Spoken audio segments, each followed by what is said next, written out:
However, is the year good? It's pretty difficult to say because there's a lot of really enjoyable videos in this year, but the bad videos in 2014 were like really bad. It's not the worst one. Don't get me wrong. This year has a lot of the worst videos ever.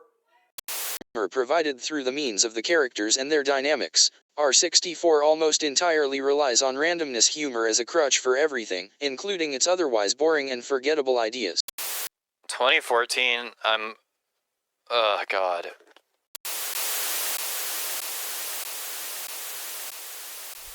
Well, I guess it's time. Up to this point, the SMG4 web series had gone through a lot of small changes. Most of the improvements so far were relegated to the series creator becoming a better editor. The series had achieved a unique style in how it synthesizes edited footage of Mario 64, usage of Gary's mod, and sprites and PNGs. By the end of 2013, SMG4 had improved considerably, and he was able to make it work. The little YouTube channel that started in 2011 had found its place in the online Nintendo community as the place to go for dumb and silly Mario machinimas.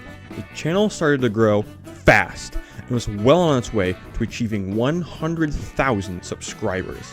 SMG4 was evolving past the Mario 64 blooper videos of old, and it was transforming into something different. In 2014, all of the pieces for SMG4's channel successes were in place. By the end of 2014, the channel would release some of its most successful videos ever. The channel's subscriber count was beginning to grow at a faster and faster rate. Most of all, the success that SMG4 experienced this year would change its creator's life forever. So, it is reasonable to assume that this is one of the best years of the channel, right? This season had two of the channel's most popular videos, and to many. This is where SMG4 found its footing and imprinted itself into YouTube cultural zeitgeist at the time. Picture my, and many others' surprise to see that this year is generally considered to be the channel's weakest. What the heck? What kind of weird living oxymoron is this? One of the most popular seasons for a show is considered one of its worst? What happened here? Well, after reviewing all of these videos, I can see that this batch was generally made of the same processes as all the previous episodes. SMG4 didn't become corporate this year, it didn't pander to any specific audiences, nor did it have a high quantity of boring videos that comparable to the channel's first.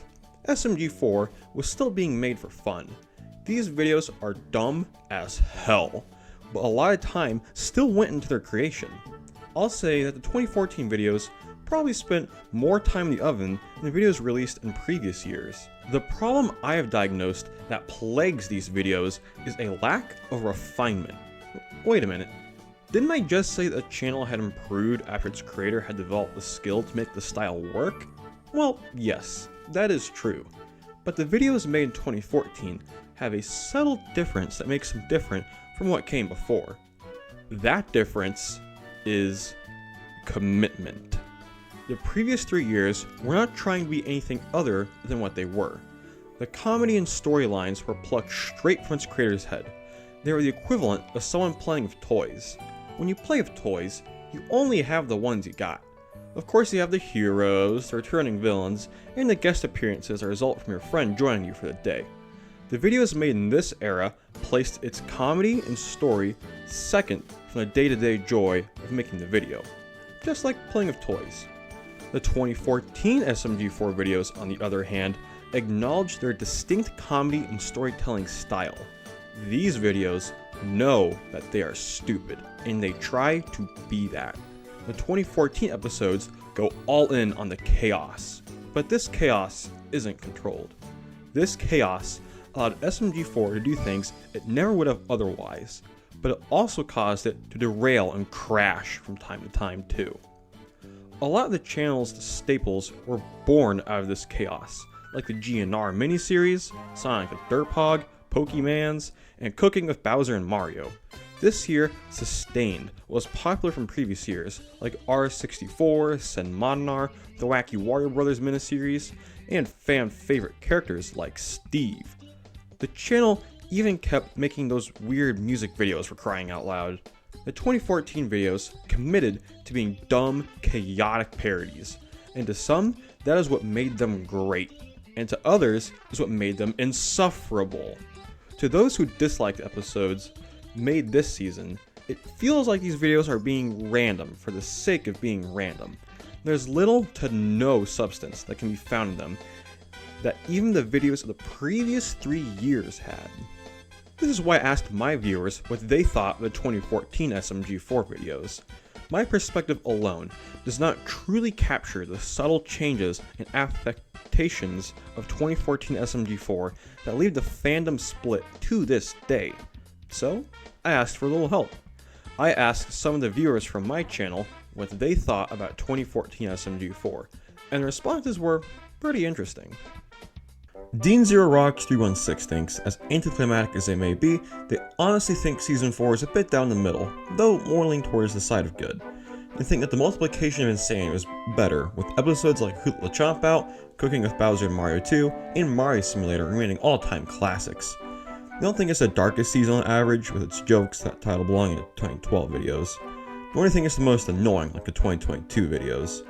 They think that Seasons 1 through 3 were amateurish despite their charm, and they're still more similar to other Mario 64 blooper series like from Mario 5, 4, 3, 2, 1. They think that Seasons 5 through 7 and a little bit of 8 were the best stretch of the show by far, and that was due to the chaotic energy that Season 4 was known for, but it got refined later on. I liked your opinion on Season 4 here. I do agree with it being more towards the middle and being one of the more edgier seasons of the show, but not being the edgiest. I'll be honest, the 2012 videos kind of surprised me, and generally I agree with what you said about the first 3 years as well.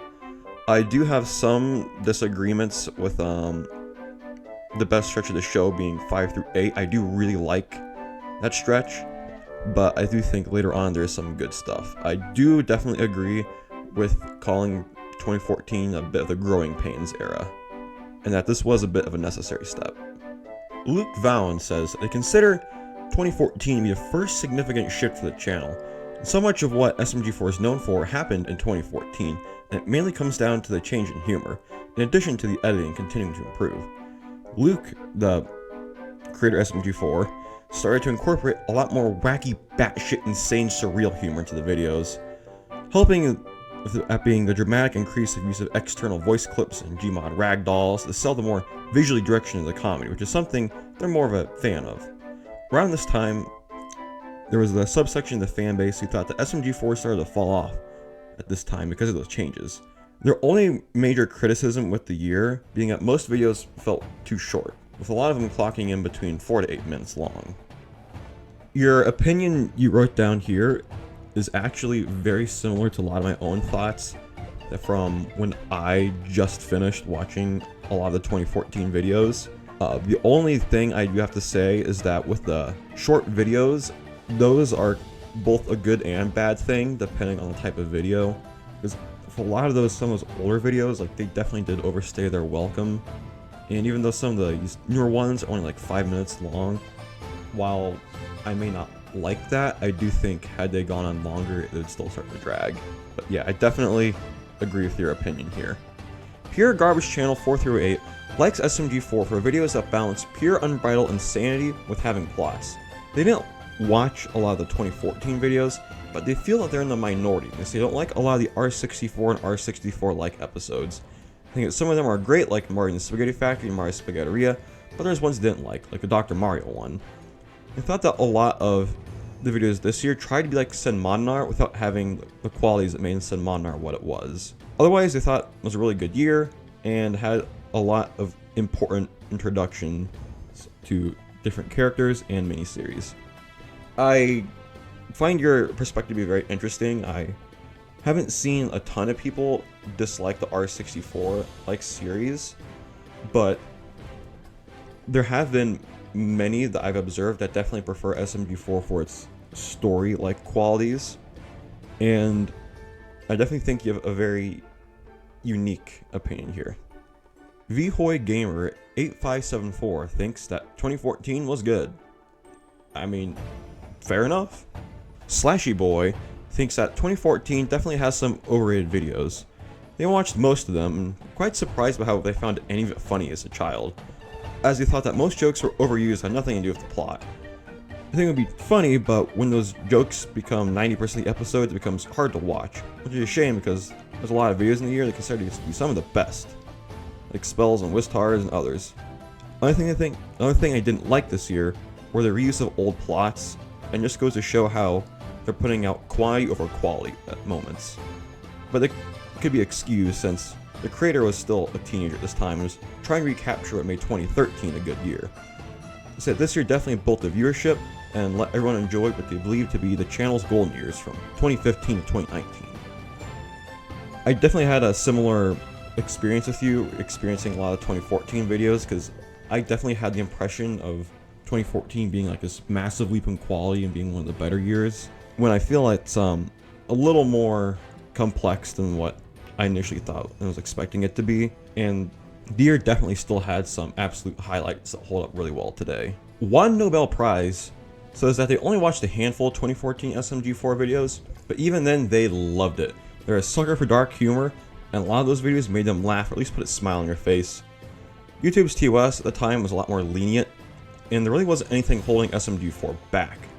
However, they do prefer the 2016 to 2019 era, because those episodes had a more coherent plot rather than just the utter randomness of 2014. The editing of those videos were also better, while maintaining the crude meme humor and crude animation that gave SMG4 their identity. They also pointed out that they always loved the subtitles, not the ones that you see on regular episodes, but the subtitles input into YouTube itself, and that when those lost like around the 2020s, the SMG4 definitely lost an extra funny element. Your perspective is fair enough. I mean, 2014 has a lot of dark and crude humor, and I won't lie, a lot of that made me laugh as a kid, and some of it still does now. And I do appreciate you pointing out the subtitles in 2014, like really starting to be implemented. That's something you don't really see a lot of YouTube creators do. I mean, I know Senior Palo does that with some of his animations back in the day, and it's kind of a fun thing to do. Izzo Music Nerd 5802 says that they first found SMG4 because of the Who Let the Chomp Out video and 100 Ways to Make Mario Die video. I mean, yeah, those two videos were a lot of people's first, and it just goes to show that a lot of old SMG4 fans started in 2014. The series definitely became more popular around this time.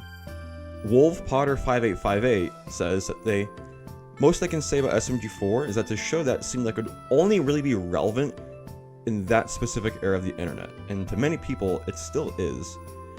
They found its way of adapting to changing times while still being themselves to be interesting though, and it's coming from someone who wasn't really a big fan of their more plot-centric era. While they do appreciate them being more ambitious, and it was the sole blueprint for Glitch and later be its own thing, they do think that there's really only so much you can expect out of an SMG4 video. It's the same show where Mario runs around naked and making people's lives living hell and yelling about spaghetti for 10 minutes. They first came upon SMG4 in 2014 when they were around 10 years old. The first video they ever watched was either Who Let the Chomp Out or Tubby TV. Even with their lowest, they still enjoy the SMG4 videos circa 2014, something they can always enjoy in any moment. There's only, you can say that a big Yoshi eating a baby Mario just as a banana while R. Kelly plays hasn't aged all that well, but who cares? SMG4 was unstoppable at that time. I definitely think your opinion and perspective is definitely valid. SMG4 is, at the end of the day, an internet comedy series that is, I mean, just look at it. It's weird and very dumb, in that it's very reasonable for people to look at that and think of that and just wondering why it would ever take the direction it definitely has been. SMF128 says that they personally love 2014.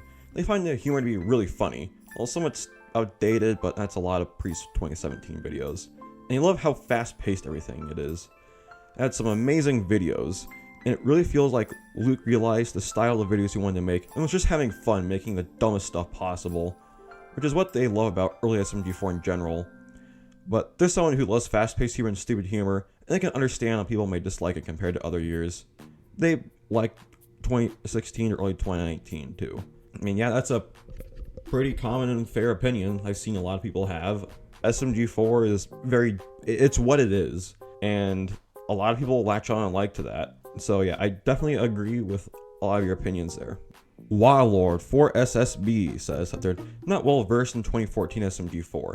They joined the fanbase in 2022 and pretty much only wanted to watch the iconic or important episodes because they didn't have the time to watch everything. However, they believe 2014 is where SMG4 truly found its stride and took off. They think that 2014 and 2018 is a golden era in their opinion. That's coming from someone who really likes the arcs. Definitely an interesting experience and opinion you have. SMG4 changed a lot throughout the years, so people coming in have different ideas of what it is. So when they watch videos from other eras of the channel, it's like experiencing different phases of something's life. Sphere8495 says that 2014 was the year they started watching SMG4. They're trying to find another video, but ended up finding Who Let the Chomp Out instead. After they watched it, the rest was history. They saw the madness and all the hijinks, profanity, insanity, and it was unlike anything they watched at the time. Pretty soon they watched other videos of the meme-filled adventures, each one with their own kind of randomness. The plots made no sense, and they were spouting so much language they didn't at the time, but they just loved the creativity and imagination from a kid who was putting his own Mario 64 and Gmod skills full force. That's definitely a pretty common experience.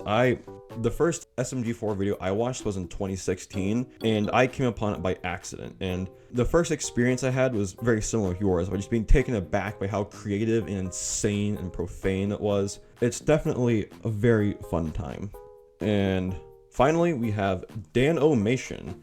They think that SMG4 2014 is the start of the golden age for them, which is around 2014 to 2018. And the reason why I think Season 4 was so good was because of its sense of humor and tone. I think that the humor and tone throughout the golden age, what they consider to be the golden age, was insane, stupid, raunchy, with a good blend of humor. They love it. While I do think that Season 4 isn't their favorite season, that being Season 6 and 7, I do think it is the most iconic season from this era. They definitely liked how the show became more a YTP series.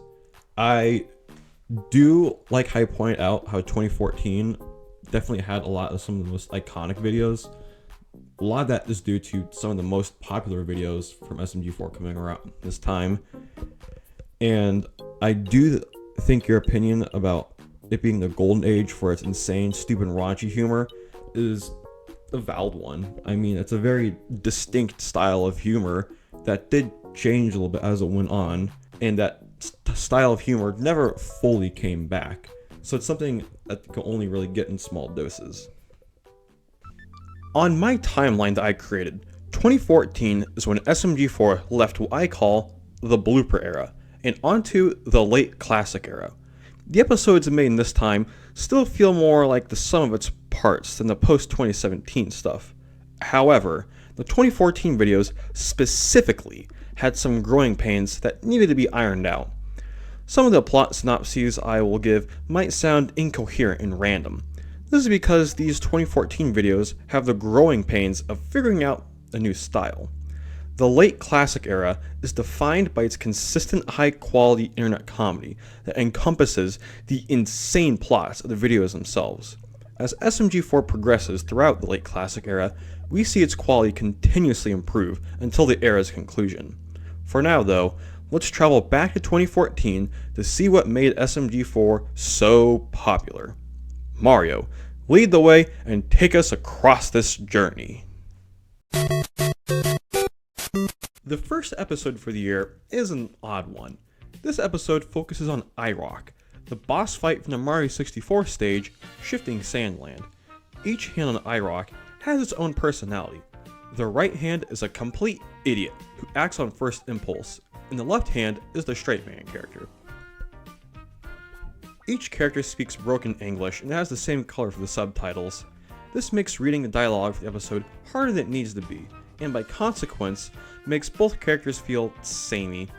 Despite the title of the episode, there aren't any sex jokes, but then again, there aren't that many jokes to begin with. The plot of the episode has the two hands be fired from their position as boss after Mario collects a star on the end of the level. A pink-handed character named Ragnarok is their boss and god, and is the one to fire them. The two hands then split up as they try to find jobs. There is a bit of the right hand being obsessed with turtles, but I didn't find it too funny. The two hands then meet back up, and the right hand kills Ragnarok after he goes on a rampage. This episode has an interesting idea, with focusing on more obscure characters from Mario 64, and giving them their own story and personality. It makes the world seem bigger. However, I think there are other characters that could have done this better than the iRock hands. Really, the thing that hurts this episode the most is that nothing interesting happens in it. The left and right hands don't do much to make them interesting characters. They kind of feel like a worse version of Chris and Swag. It's a dynamic duo that isn't dynamic. I didn't hate this episode, but I do feel nothing towards it, and I do think it's forgettable. This is another weird video. The Adventures of Mario & Luigi series was made in late 2012 to early 2013, and on top of that, the miniseries had a conclusive ending. A fourth part was not needed, and after watching this, I can say that yes, a fourth part was indeed not needed. For the most part, this is the fourth part in name only, as this is a bit of an experimental video. This video was a test for having voice actors for Mario, Luigi, and Bowser. Classic SMG4 opted to use sound effects and voice clips for character dialogue. The series sometimes utilized voice acting in the old days, but mainly regulated it to the occasional music video. I think the voice actors did a fine job here. The voices for Mario and Luigi were done by a person named That Voice Guy, and the voice for Bowser was done by Muffin Master 124. Both of them can be found on YouTube. I think the acting for Mario and Luigi were serviceable, while I thought that the voice actor for Bowser was only a little better for being decent. I like the part where Bowser said this though. Bitch, I'm fabulous. Hey baby, I'm gonna smack your bottom so hard. The plot of the episode is whatever. Peach is captured by Bowser again, and instead of going on another quest, Mario takes them out with one fireball. Princess Daisy then arrives at the castle, and the plot becomes Mario, Luigi, and Bowser fighting each other, trying to win her over romantically. I don't care about this plot. This is just typical bad rom-com junk. Princess Daisy decides to go with Toad at the end, and the status quo resets. There are a few visual gags that are kinda funny, and they prevented the episode from being outright bad. I'll rank The Adventures of Mario & Luigi Episode 4 above Two Hands, One Job. I don't like this episode that much either, but at least I felt something while watching it, unlike the previous episode. Here we have another musical video with Bowser. This one is a parody of Miley Cyrus's Wrecking Ball. Like the first music video, this one has a plot. Bowser is upset with Peach rejecting him, so he sings this song. Later in the video, we see Mario empathize with Bowser. Mario only defeats Bowser because he annoys him, but he too feels the sting of rejection from Peach. Mario then joins in with Bowser for the last verse. The voice actors from the previous video sing this parody song. So, real talk. These early music videos from SMG4 are garbage, and I only like them from a so bad it's good perspective. I enjoyed watching this video, but I don't like it as much as the first parody song Like a Bowser from last year. I like a Bowser more for two reasons. The first being that it has a better balance between the instrumental and the sung lyrics. The Wrecking Ball video has the instrumental part played too loud, and distracts and hinders the dumb lyrics from having the effect they otherwise would have. I also like a Bowser more because it is very simple. Like a Bowser strikes the ironic bone better, because literally half of the lyrics are Bowser saying, like a Bowser. This one is closer to a regular bad music video. It's a bit of a shame, because I like how the song characterizes Bowser, and I really like the bit of him swinging around on a wrecking ball. I think it makes for a good running gag. It's also kind of funny how this video predicts the ending of Mario Odyssey with Peach rejecting both Mario and Bowser. I'll rank Bowser Cyrus Wrecking Ball above The Adventures of Mario & Luigi Episode 4. I really hope the episode quality picks up soon, because these first three videos haven't been too great.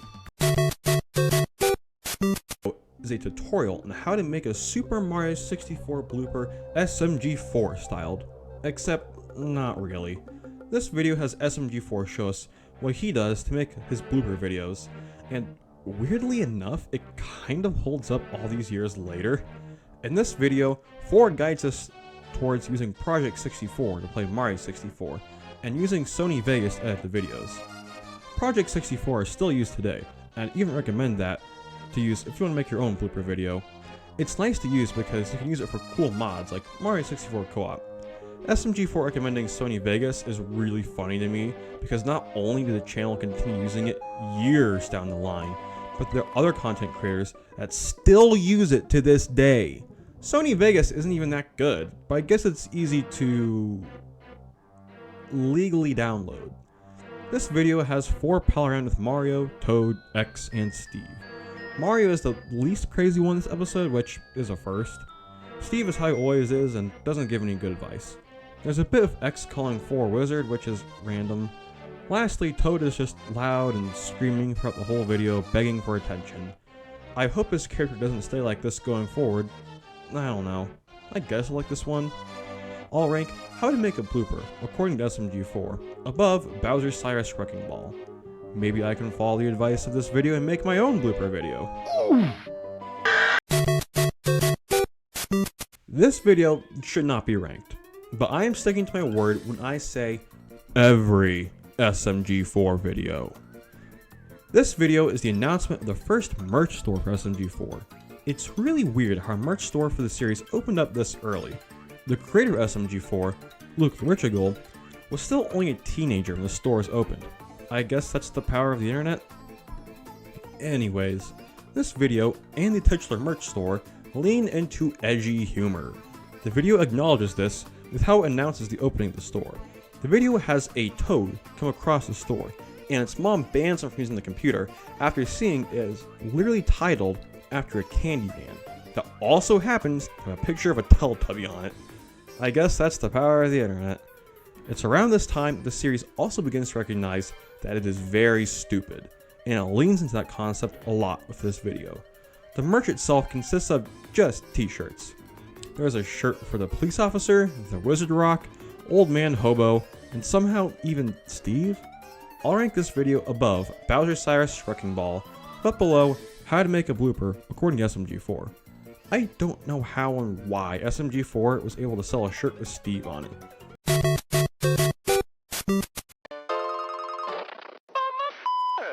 Mario in the Spaghetti Factory is the first video this year to be pretty good. It also holds a number of firsts for the channel. What I just showed you is the introduction graphic to the R64 series. It also does a good job of preparing the viewer for the utter insanity that is about to occur. This video begins with Mario watching the news and seeing that a new spaghetti factory has just opened up. Mario instantaneously bolts over to the factory at the speed of sound. He hops in his cart and commits vehicular manslaughter. There are so many visual gags in the first minute of this video that play on slapstick. The video is packed with so much energy, it is really entertaining to watch. Once Mario arrives at the factory, he meets Tubby Wonka. Tubby Wonka gives Mario a tour of the factory, but kicks him out after Mario assaults him. Mario then tries to sneak his way in, but is captured and sent to the prison sector of the factory. Mario escapes his jail cell as we're introduced to 2 new characters. These guys are fan favorites, and some of my all-time favorites for the entire SMG4 series. Those 2 being Chris Gordman and Swagmaster 6969696. The 2 don't do much here, and I'll go into depth with their characters once they get their own episode, which is coming up pretty soon. Their first scene is this. Loudon, what are you doing? I am watching this freaking funny videos, shut up. Oh man. Shut up. Stop watching those gay-ass videos. Wanna fight me, but hello. Oh, for God's sakes, not this again. Hey gays, we shouldn't be fighting.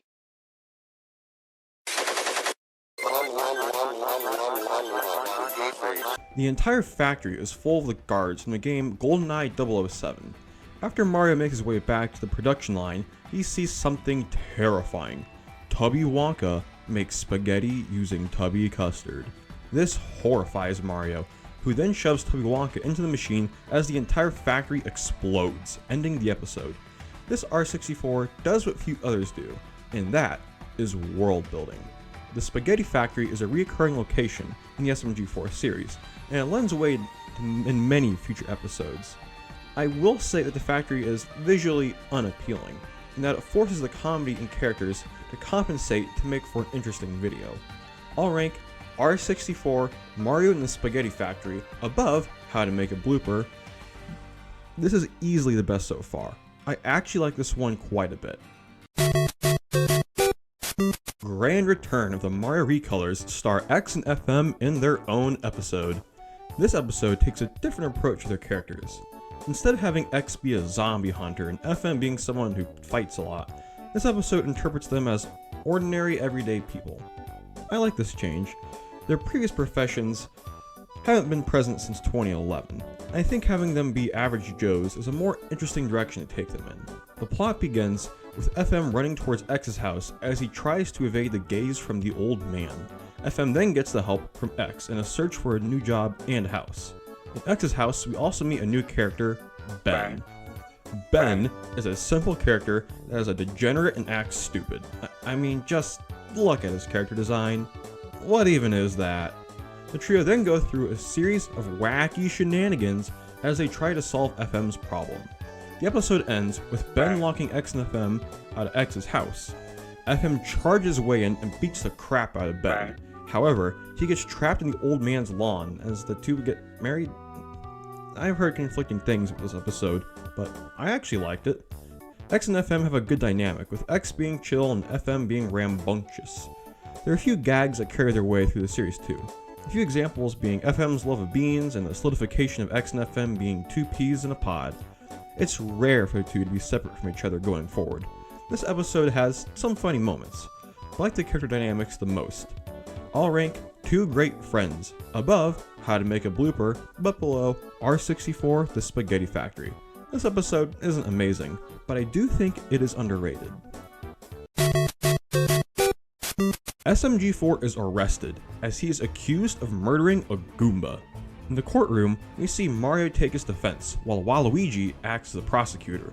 The rest of the episode takes place in the courtroom, as Mario and Waluigi make terrible arguments against each other for whether SMG4 is guilty or not. A few characters give their piece, like a Koopa, a Teletubby, Wario, and Dr. Eggman. Eventually, it is revealed that Steve was behind the murder. Steve recounts his story, and the judge rules that SMG4 is not guilty. This episode parodies Ace Attorney with the "hold it" and "objection" graphics flying up. I think these pop up too much though, as I did find them to be a little annoying. The best moments from the episode were the Pingus jokes, the bits where Waluigi wore the sunglasses with the and Steve in general. It's actually quite funny how Steve just doesn't care that he murdered a Goomba. Steve is just totally out of it, and is one of the best characters by Aura. He's so good. I'll rank Super Mario Eternity above How to Make a Blooper, but below Two Great Friends. Here we are, the first GNR video. GNR is a miniseries that focuses on the guards, Chris and Swag. It's similar to the Wacky Warrior Brothers in how it focuses on a dynamic duo that get involved in wacky hijinks that puts our protagonists through the ringer. GNR is pretty different from the Wacky Warrior Brothers in style though. The Wacky Warrior Brothers miniseries emphasizes slapstick and fast-paced random humor to its advantage. GNR, at least this first episode, focuses more on edgy humor and the character dynamics. This first GNR episode picks up right where Mario and the Spaghetti Factory left off, with Chris and Swag acting as guards for Tubby Wonka and the factory. Many characters in the SMG4 series have their personalities and roles shift around over time. Chris and Swag are an exception to this. Swagmaster is an unintelligent, cocky, arrogant, and borderline sociopath. Swag mostly pals around with Chris and gets the two into unfortunate situations. Swagmaster also is madly in love with himself and parades his swag and sexiness around everywhere he goes.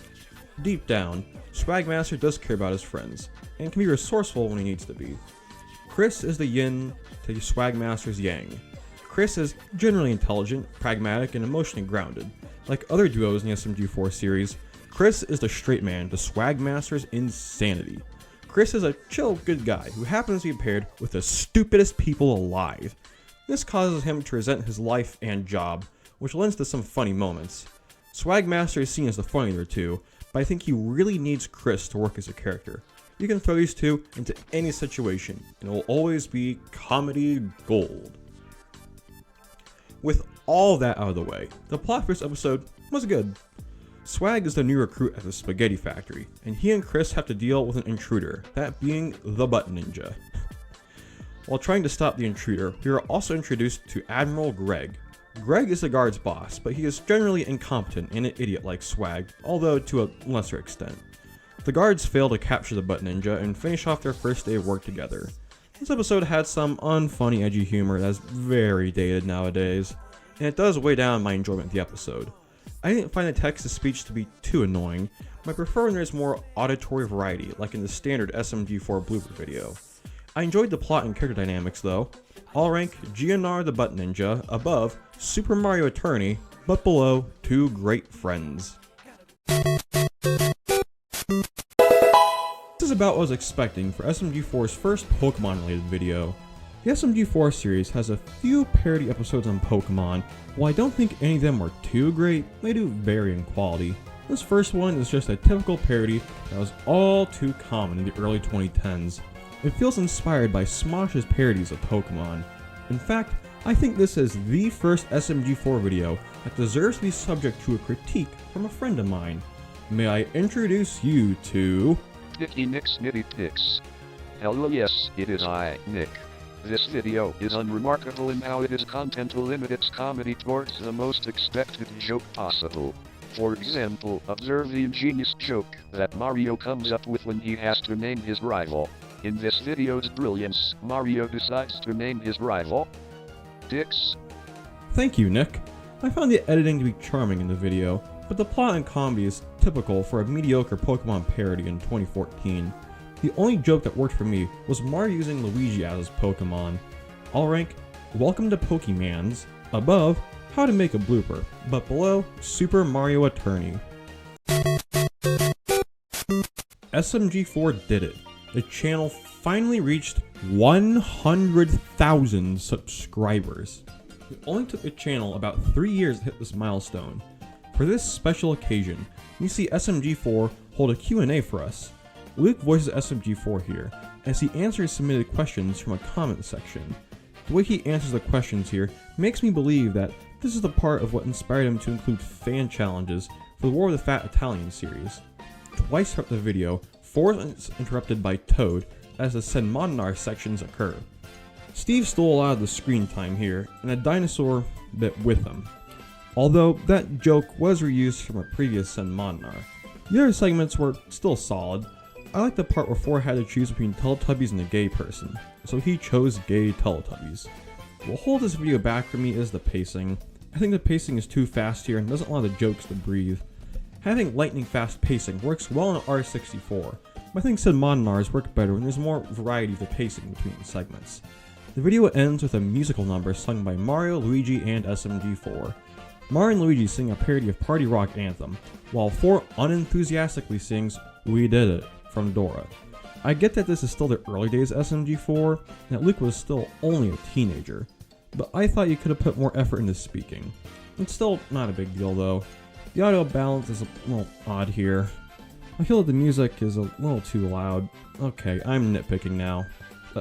No, I don't need you right now either. This video is good, and I did like it. They're just a bunch of small things that detracted from my enjoyment. It is still genuinely sweet to see the appreciation for fans and the series at large. There's a lot of love put into these videos, and it's nice to see it being recognized. I'll rank Senmodnar 100k Special Q&A Edition above GNR the Butt Ninja, but below Two Great Friends. We won't have to wait long for the 200,000 subscriber special. Holy shit! This video has 8.4 million views? This had been the biggest video at the time. The R64 is continuing to dominate the top of this year's list, because this is one of the better videos so far. A Dose of Dr. Mario takes a different approach from the format of the episode. Instead of it having a plot that progresses from scene to scene, the episode opts to have short skits strung together, each one focusing on a specific joke or scenario. Some of my all-time favorite SMG4 videos follow the short skit format. Later videos like the movie audition, If Mario is in Portal, and Mario's Magical TV do this best, with the short skits still following some broader plotline. A Dose of Dr. Mario doesn't have a unifying plotline tying the skits together. However, for a first go for this format, this one is good. I like how in between each clip, the Dr. Mario sound clips are used. I like the character variety in this one too. We got to see a lot of side characters used, which is nice. The fast pace works here, but I won't lie when I said I felt that this video fried my brain a little. I'll rank R64 A Dose of Dr. Mario above Two Great Friends, but below R64 Mario and the Spaghetti Factory. I've seen people critique this video and how it is a repeat of 99.5% Crazy from last year. While this video does reuse the same plot, I would be lying if I said I like 99.5% Crazy more than this. The story begins with Mario saving Peach yet again. Mario saves her in record time, but he is so angry while doing so, he completely snaps. I will say that I like the setup for Mario going cuckoo crazy more than 99.5% Crazy, but I think this episode does everything else better. After saving Peach, Mario has gone mad and is being a menace to society once again. Oh, Jesus Christ! Stop it! Stop! Oh, shit! This is the type of dumb humor that makes me love this channel. I might sound ridiculous when I say this, but having Mario be stupid and dumb in this fashion is timeless comedy in my eyes. I'll never get tired of it. The plot then splits in two, as SMG4 and Toad deal with Mario in the real world, as Mario himself is transported inside his mind. Mario meets an old man genie, as he explores his subconscious. The visuals here are similar to the ones in the episode The Glitch. The visuals are representative of how Mario had gone completely insane. Mario and the genie try to make him lucid again, and along the way they meet 4 Teletubbies. Each Teletubby represents an emotion. There's one for anger, hunger, stupidity, and a mystery emotion. Each Teletubby influences Mario's emotions via a control panel. It is really funny how this video literally has the exact setup for the film Inside Out while coming out an entire year beforehand. Mario wrestles with the Teletubbies for control of his real-life self. Everything goes to shit as Mario becomes unconscious. The genie then finds a way out, and the episode ends with Mario returning to normal. This plot is fairly creative, and I think it works with the pacing of the episode. This might be a controversial take, but this is my favorite episode of the year so far. I'll rank 99% Broken above R64 Mario and the Spaghetti Factory. The execution of the premise is done pretty well here. It makes it an underrated gem in my eyes. This is the most interesting episode so far, because it is the first video to establish lore for the SMG4 universe with any staying power. It reminds me a bit of the Lost Gems miniseries all the way back in 2011, with how it sets up its world building. The beginning of the episode starts with an old manuscript being read by SMG4 about the power of the stars. The stars are established to give life to the world and are a source of happiness that many enjoy. The storybook also establishes that there are those who try to abuse the power of the stars, and that they can be manipulated into a dark star. The book does state that no one had seen a dark star for a long time. I really like how this bit is set up. It works because it is very similar to the world building of the regular Mario universe. The SMG4 universe is still very similar to the regular Mario one, but it does have its share of differences. The SMG4 universe is much more flexible, and it can utilize having a dark side to create unique stories. SMG4 throws the book out after reading it, where it lands beside SMG3. 3 reads the book and knows exactly what he is going to do with Bowser. SMG3 goes to Bowser's lair, where he revives a dark star using a machine. This actually works, but before the dark star fully awakens, a Toad jumps in and ruins everything. It is here where we are introduced to Zetar. Zetar is a malicious villain who destroys without hesitation. Zetar is a cruel and malevolent being whose goal is to destroy as much as possible and spread darkness across the land. Zetar is one of the most evil beings in SMG4 universe. At least, it would be if it weren't for its toad side. Because that toad fused with Zetar, whenever Zetar counters another toad, its evilness ceases and it screws around with any toad present. Zetar refuses to listen to the commands of SMG3 and goes on a rampage, corrupting as many stars as it can. Peach then catches sight of this and enlists Mario and SMG4 to save the day. Mario and SMG4 run into SMG3, Bowser, and Zetar. 4 and Mario realize they need the help, and they force 3 and Bowser to defeat Zetar. SMG3 then realizes that he wants to be the evilest being alive, so he creates a good star to defeat the bad star. The 4 then battle Zetar on an island, where they send out a good star that was infused with an old man. The good star is Feeling romantical. and stops Zetar's rampage. Zetar is tied onto the mast of a boat, and the 2 stars then go on a romantic cruise against Zetar's wishes for the next year. I'm not a fan of how this episode ended. It might be weird to say this, but I think there is a missed opportunity to make this a proper story arc. SMG4 had done miniseries before, like the Fairy Tail series, Mushroom Wars, and the Mario and Luigi series. I would have liked for this to be a proper multi-part story arc, focused on everyone trying to take Zetar down. I also don't like how Zetar's nerfed its Toad side. If it weren't for the Toad side of Zetar, everyone would be dead. I would prefer to have a near unstoppable villain. I do like having a good star defeat Zetar though. The editing and comics episode were pretty decent. This episode along with Zetar are some of the most memorable parts of the classic era of SMG4. I just think that there was a lot of missed potential here. Oh yeah, the voice actor for Zetar did a pretty good job. He made it sound very intimidating and ruthless. They are voiced by an individual named White Tongue. All rank bad stars. Above said Monnar 6.64 100k special, but below 2 great friends. This video is 12 seconds long. Here it is. Okie dokie. You do just like Mario. April Fools!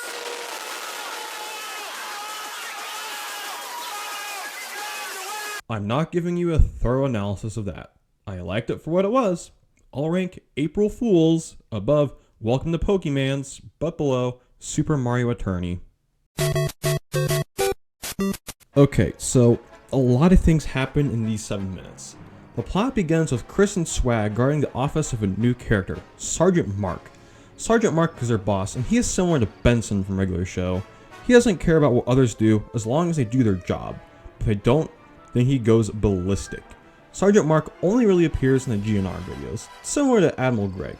He only cameos after the miniseries conclusion. Sergeant Mark nags Chris and Swag for slacking off a few times in the episode, especially once Swag leaves his post for wanting a woman's polygonal chest. Swag is just a terrible person, but this horde trait works because of Chris acting as a counterbalance. Chris respects the autonomy of others and is all around a pretty decent person. He also tells Swag off for being a degenerate a few times, which makes the situation funny. A crazy person shooting a gun runs around through this entire episode, and he forces Chris and Swag to take cover. Swag is prepared to shoot the crazy person, but he accidentally shoots the lady he was interested in. Sergeant Mark appears again and reveals that the woman Swag was interested in and shot was his mother. Chris and Swag then have to hide the body before Sergeant Mark finds out. There's a funny scene with Swag fooling Mark by puppeting her body. So, we can explain. No need to. You brought my mother on a nice picnic. Well, Yeah, that's exactly what's happening, Mrs. Booby Lady. Tell your son how much you are enjoying this picnic. Oh yes, I am having a blast, son. No need to worry about me. Oh crap. Fuck. Okay then, have fun, mommy. Okay, goodbye, son. Oh, what a dumbass. What was that? Wasn't me. This is the first of many times this running gag is used in the SMG4 series. Sergeant Mark eventually finds out that Swag killed his mother, and the episode ends with a crazy person shooting Sergeant Mark. This GNR video still had one bad joke that didn't age well, but the rest of the comedy here was pretty solid. All rank GNR pointy things, above 2 great friends, but below R64 a dose of Dr. Mario. Like the first Pokemon video, this one isn't all that remarkable. I did find this one to be more charming though. It has a few things unique to the SMG4 style that elevates it for me. The two best scenes in the episode were the one where Mario was in a car chase with Blaine, and the scene of Steve. This episode doesn't have a coherent plot, and it's just a bunch of random stuff happening from beginning to end. Okay, it sort of has a plot, with Oak pressuring Mario into collecting gym badges, but that's it. There weren't even any actual Pokemon battles in this one. This episode is pretty forgettable. All rank, gyms and badges. Above, welcome to Pokemans, but below, April Fools. And I didn't care for this one all that much. What is it with these 2014 videos and making my brain turn to mush? I think a big part of it is the new styling. The jokes themselves are good, but between the pacing and the editing, it just feels incoherent to me. It's really weird. I find some of these videos hard to watch, but I still enjoy them. I don't think I felt this way towards any other piece of media ever. It's just bizarre. Anyways, this episode is special because it's first in the Cooking with Mario and Bowser series. The series had 2 episodes in 2014, and a few others that appeared every now and then until the series completion in late 2025. This first one is good, but I do think it's the simplest and least engaging of the miniseries. Cooking with Bowser and Mario has the two be great friend buddy chum pals working together to make delightful culinary dishes. There is only one problem though. They both suck at cooking. Oh my god! Who could have predicted this? This first episode has Mario and Bowser attempt and fail to cook a few dishes. This episode has Steve and the Toast Shy Guy, which gives the video life. In this episode, Mario and Bowser get their ingredients from Steve and his cooking crap shop. What a name for a business. Just bravo, Steve, bravo. For the last dish, Mario and Bowser try to cook up a one-up mushroom. The Miyamoto ghost shows up and warns them not to do it. This is the first time we see the Miyamoto ghost in these videos. Miyamoto actually becomes a recurring parody character in the SMG4 series. He has a ghost form that shows up in a lot of these old videos too. He is weird and kind of funny. The duo cook up the one-up mushroom anyways. The one-up mushroom shoop-da-whoops them and is eaten by Toast Shy Guy. The Toast Guy then grows a pair of wings and flies off in the sunset, ending the episode. From this point on, the Toast Guy will always have his fairy wings, which is neat. This episode has a lot of good moments, but suffers from some of the problems all 2014 videos suffer from. All rank, Cooking with Bowser and Mario. Above, GNR the Butt Ninja, but below Sinmodnar 6.64 100k special.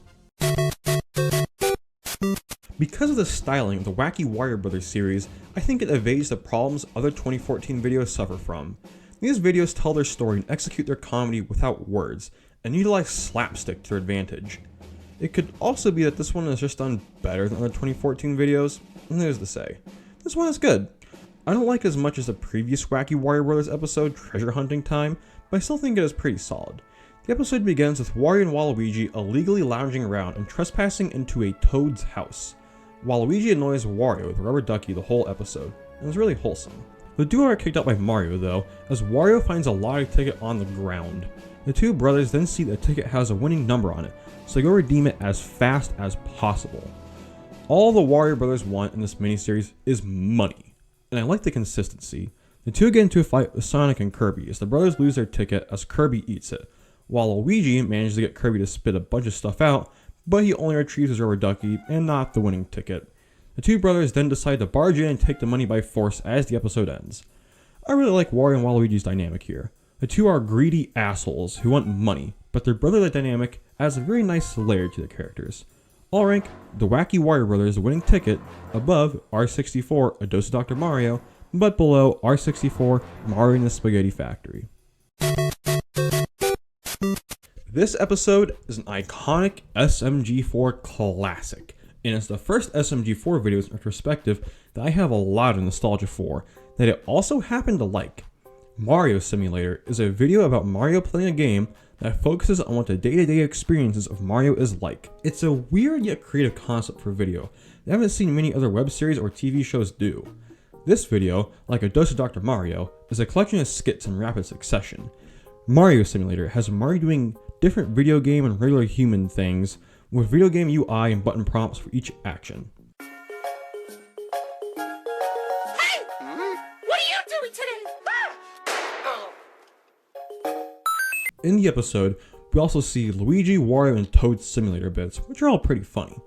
This episode has a number of iconic moments, the most notable being the first time we see this face.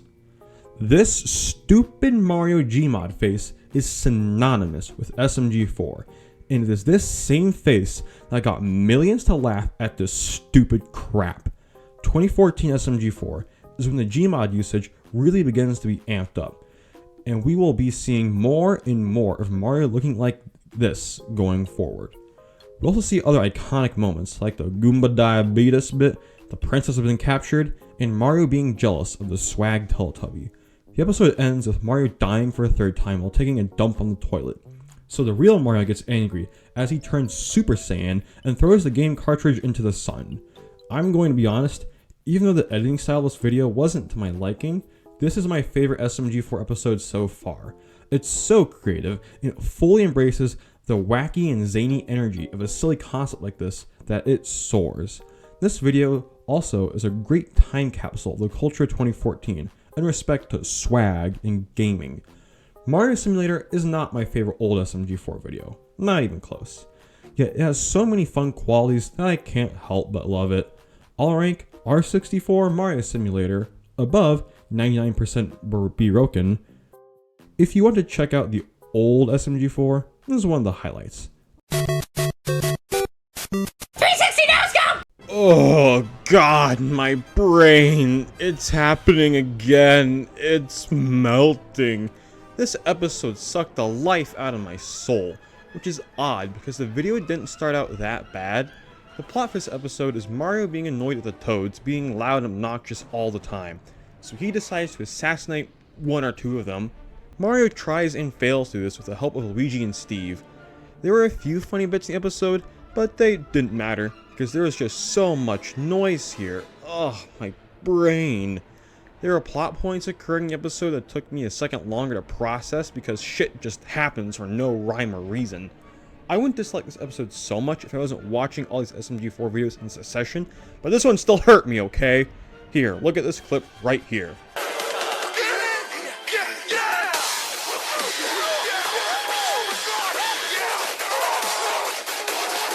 The entire episode is very similar to that. I am nostalgic for the MLG era of memes, but good God, am I glad it's over. They do not hold up well. Oh yeah, Ben also shows up in this episode and shoots Mario for no reason. That's fun.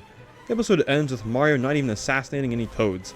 He just joins them playing their cancerous version of Mario Kart. Now that I'm here, what happened to Toad this year? Toad used to be an actual character for the last 3 years. He used to be a Squidward type character who hated Mario and just a prick in general. It was pretty funny. This year has the main Toad be like the other Toads and has him be loud, annoying, stupid, funny, haha, obnoxious 24/7 with no breaks. I'm fine with this version of Toad in small doses. I think he can be funny when he's like this sparingly. This is not sparing. This episode really isn't that bad, but the more I think about it, the worse it gets. Mostly due to it melting my brain. I'll rank the Toad assassination below 2 hands 1 job. It's not the worst SMG4 video ever, not by a long shot, but it just hurt. I'm going to move on before it does any more damage. This and Monarchs are the others so far, and I still think they're pretty good. This one has its framing device being the Toast Shy Guy breaking into people's homes in the middle of the night when he stumbles upon a monitor that plays in Monar. Unfortunately, only the book ends the episode have anything to do with Toast. But don't worry, there's still plenty of epic moments that happen. For the most part, this in Monar is only mildly enjoyable. However, compared to the brain parasite that is the Toad assassination, I will gladly take this. The episode does have 2 iconic moments. The first being a nature documentary, The Ouija Dolls, where we discover that sex is the greatest joke of all time. This moment has numerous callbacks. I don't know why. The joke isn't super funny here, but each time they reference it, the joke gets better and better. This episode also introduced Captain Steve, the alter ego Steve, where he is the exact same, except twice as epic. Hell yeah! The opening segment of the annoying SMG4 fan pestering him about the newest upload was decent. The bit of the giant distorted Mario head in the sky was disturbing but memorable.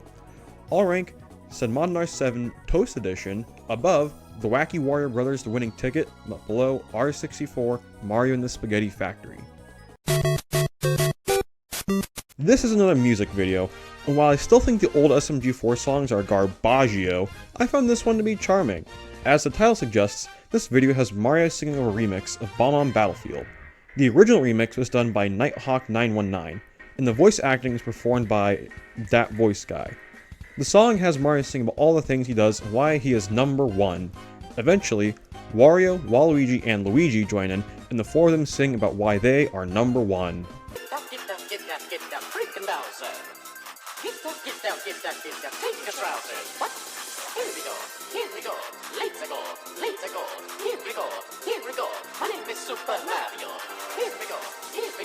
This is the best part of the video. Seeing them all argue is fun. The audio balance is still a little off this video, like the Bowser-sized Wrecking Ball video. The editing here is good for 2014 SMG4. In this specific video, I don't think the voice actor could sing all that well, but it's a moot point due to the video being over a decade old. I still like these old SMG4 music videos. They aren't great, but they're full of personality. I'll rank number 1, Bomb on Battlefield Remix, above April Fools, but below Super Mario Attorney. This episode is a soft introduction to the character of Toadsworth. He decides to give Princess Peach tips on how to be a good princess since no one else is in the castle. This episode didn't have any obnoxious elements to it. It executed its fun concept well. This episode is similar to A Dose of Dr. Mario and has a bunch of stits tied together for a central theme. This one has all the same SMG4 isms that we can expect.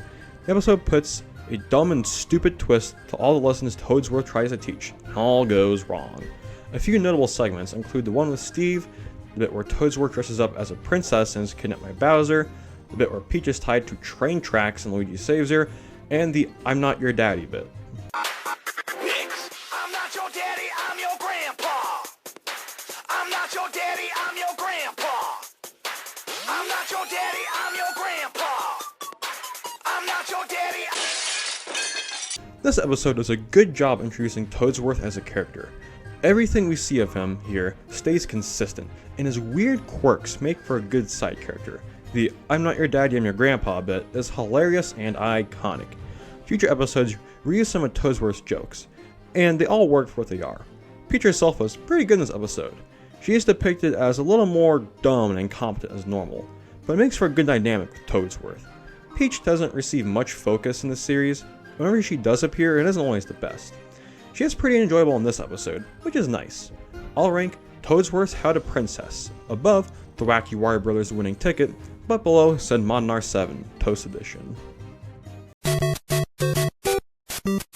Alright, so here we have the first Sonic the Derp Hog video, like the Wacky Warrior Brothers and GNR. The Sonic the Derp Hog videos are a miniseries that focuses on the titular character. Like the others, the Sonic videos are limited to the classic era of SMG4 and show up every now and then. Sonic the Derp Hog gets better with each one, which implies that this first one isn't all that good. Yeah, I didn't find this episode to be all that enjoyable. To help you understand why, I'll be ringing up my good friend Picky Nick again. Picky Nick's Nitty Picks. Thank you for your time. This lackluster video suffers from only having two real characters, that being Sonic and Eggman. The rest of the trek is nothing more than noise on the screen. The comedy relies on cheap sounds and slapstick that has no bounding on the plot or the personalities of the characters. This truly is an unremarkable experience. Thank you, Nick. I will say I did like the penis jokes in the episode. The episode got better when Sonic and Eggman teleported to different worlds and had to find their way back. The best part of the episode was when Eggman had to blend in with the Teletubbies. I'll rank Sonic the Derp Hog Eggventure above Gyms and Badges, but below April Fools. This is another fun creative video. This one is a parody of the Meet the Crew animations from Team Fortress 2. This episode specifically is a version of Meet the Heavy, but with Mario. This also became a mini-series for SMG4. There are future Meet the videos in the future, like Meet the Steve. Anyways, this one is decent. It's a pretty standard romp for an SMG4 video. It serves as an introduction for Mario and all the other SMG4 Mario things he does. Bowser, Peach, and Lakitu voice their opinion on Mario documentary style as well. The jokes here are pretty solid, and are standard for an SMG4 video. This is the weakest Meet the video for SMG4. This miniseries improves with time. The bit with Justin Bieber was pretty fun, and the outro for the video also parodies the TF2 Meet the Crew outro. It's pretty nostalgic seeing that old artwork used to represent the SMG4 channel back in the day. All rank, Meet the Mario above number 1 Bomb on Battlefield Remix, but below Super Mario Attorney.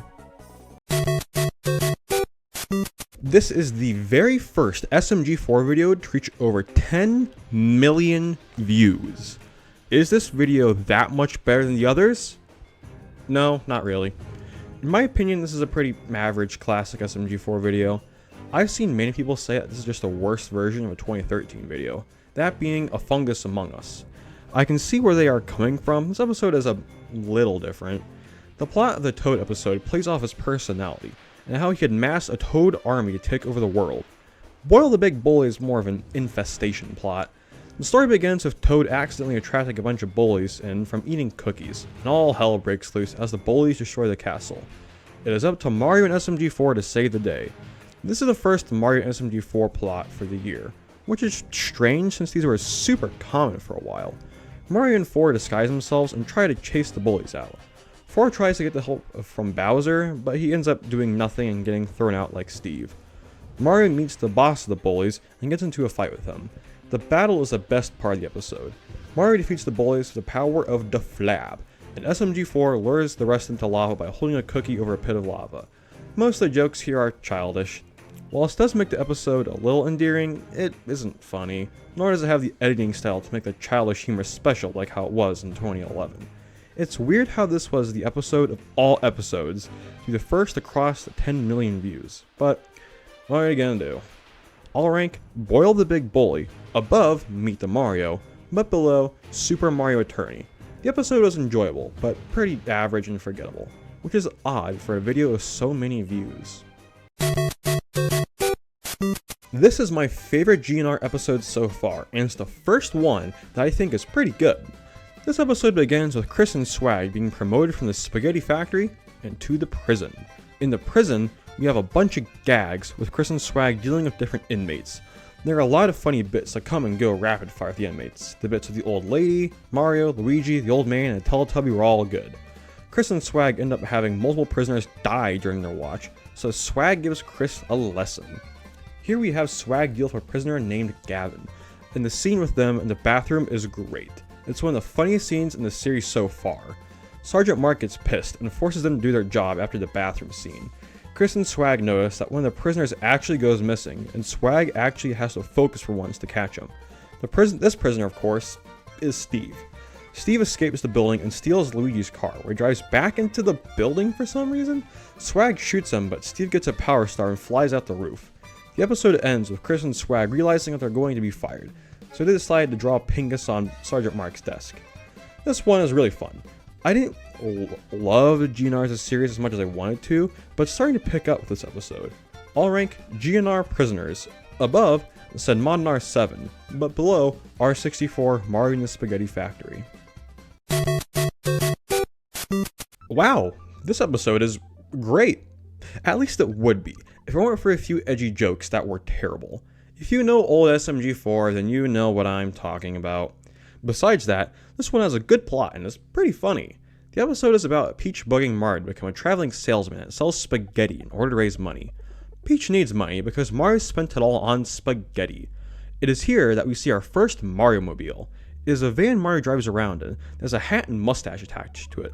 This isn't as iconic as the Mario Mobile that was in the 2017 episode Mario's Road Trip, but it's cool to see where it's got its inspiration from. Mario has a hard time parting ways with the spaghetti he has to sell, until he sees a traveling Teletubby salesman that sells Tubby custard. Bitch! Don't make me slap you! I threw it on the ground!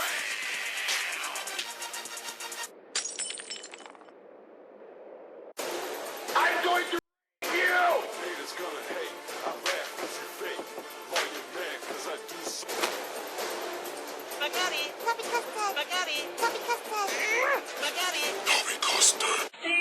This motivates Mario to prove that spaghetti is better than tubby custard. The two then have a competition to see who can sell more, which eventually culminates in the two having a battle where they transform their cars into mechs. Mario runs into Peach again when he realizes that he had only been giving the spaghetti away and forgot to exchange it for money. So Mario does what any sensible person would do and runs over Peach. This episode is funny, has good editing that keeps up the energy throughout the whole video. This is one of the most rewatchable SMG4 videos so far, and it is very entertaining from start to finish.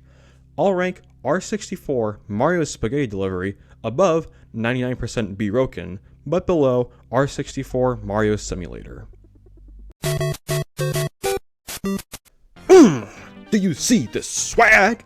To understand what makes this episode tick, I myself had learned to be swag. Okay. This episode is about Luigi wanting to prove that he is good enough to enter Mario's swag party. Luigi isn't allowed to enter because he is lame. Luigi then learns from Bowser about what it takes to be swag. Luigi wears an outfit that has a lot of swag. Damn, Luigi do be wearing the swag. Luigi gets into a fight with an old man over basically nothing. This scene is pretty fun and has some good editing. Bowser then teaches Luigi more useless things about being swag. Luigi returns to the castle, where Mario still refuses to let him in because he is an asshole. Luigi runs over Mario, giving him a death stare, and the episode ends as Luigi explodes. This episode isn't super great, but I had fun with it. It had some good editing, the comedy was appropriately paced. This is the first Luigi-focused episode that I generally liked, and he makes for a more wholesome protagonist than Mario. This video could also only be made in 2014. I mean, just look at it. People will look at this and think, how do we ever consider this an acceptable fashion style and culture, even though the modern day is no better. No matter what swag we wear in what era, we'll always be and look silly. Only the swaggiest individuals accept this as a fact. I'll rank Swag Quest above said Monar 6.64 100k special, but below Bad Stars. Justin Bieber got arrested. Hidden gem alert. Hidden gem alert. This is one of my favorite 2014 videos. This episode is weird and random as shit, but it's just a nice fun time. I had a grin across my face the entire time I watched it. This video has definitely aged since it came out, but its old qualities kept it endearing. This is another SMG4 and Minecraft video, as we see Mario, SMG4, and Steve go on an adventure together. Steve sees the world differently in this episode, similar to how the Pyro from TF2 sees the world differently. At 3 points in the episode, we hear the parody Link song. The plot begins when Eggman steals Steve's pig for dinner. To Mario and SMG4, it's just a pig. But in Steve's eyes, he just saw Eggman steal his Lady Steve. The trio then go looking for Steve's pig as they run into a crazy old man and a spider. Justin Bieber crushes the spider, but charges our heroes for the service at a price of $85. When they don't pay Justin his fee, he begins to chase them. The trio meet this weird guy and are cornered. It burns! I'm burned! Fire! Fire! Fire! Fire! Fire! Run, bitch! Run!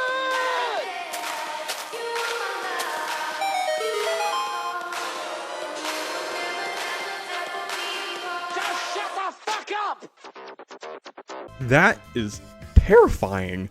Hearing Justin slowly approach is one of the scariest things I've ever seen. Just imagine it happening in real life. Oh my god. Our heroes escape after Steve ignites a bunch of TNT. The trio find Eggman and Steve attacks him. Steve turns on the radio and summons this. What? What is this? Dare summon me! Holy Jesus. Whoa!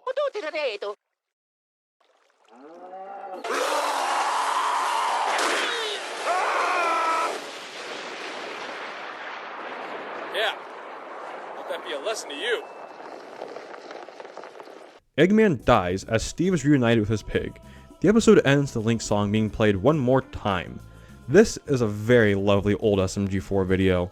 It's fun, funny, creative, and vintage in the best of ways. I'll rank Legend of Steve Above, R64 Mario Spaghetti Delivery, but below, R64 Mario Simulator. This is one of the best SMG4 videos so far.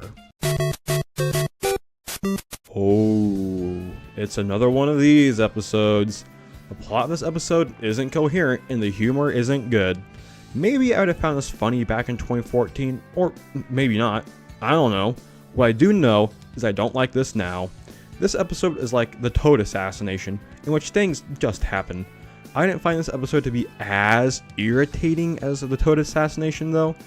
There still are plenty of creative elements in these bad episodes, with the synthesis of Mario 64, Gmod, and Sprite models used to tell stories, but some are obviously better than the others. Picky Nick, take it away again. Picky Nick's Nitty Picks. Welcome back to Picky Nick's Nitty Picks.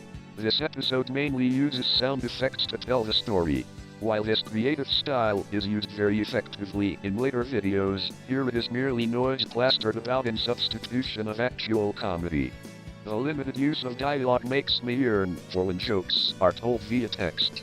The plot of the episode is derivative in how it is just about Mario trying to get Yoshi to stop being high after taking shrooms.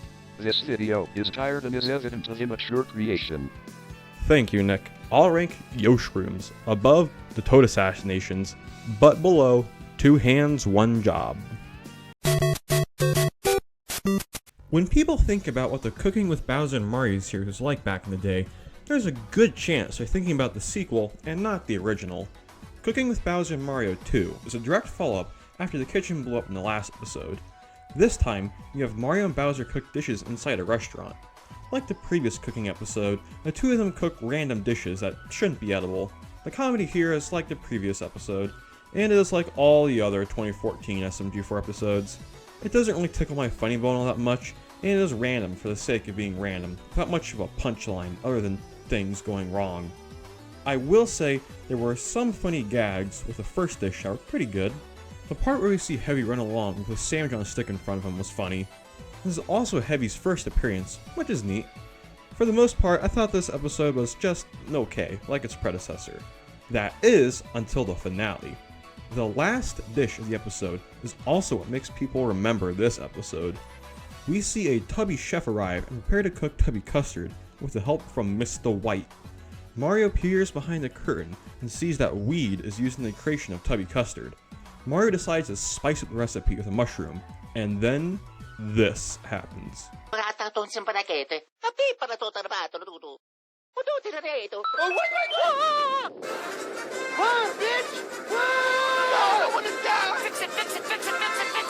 Holy shit, what do I do?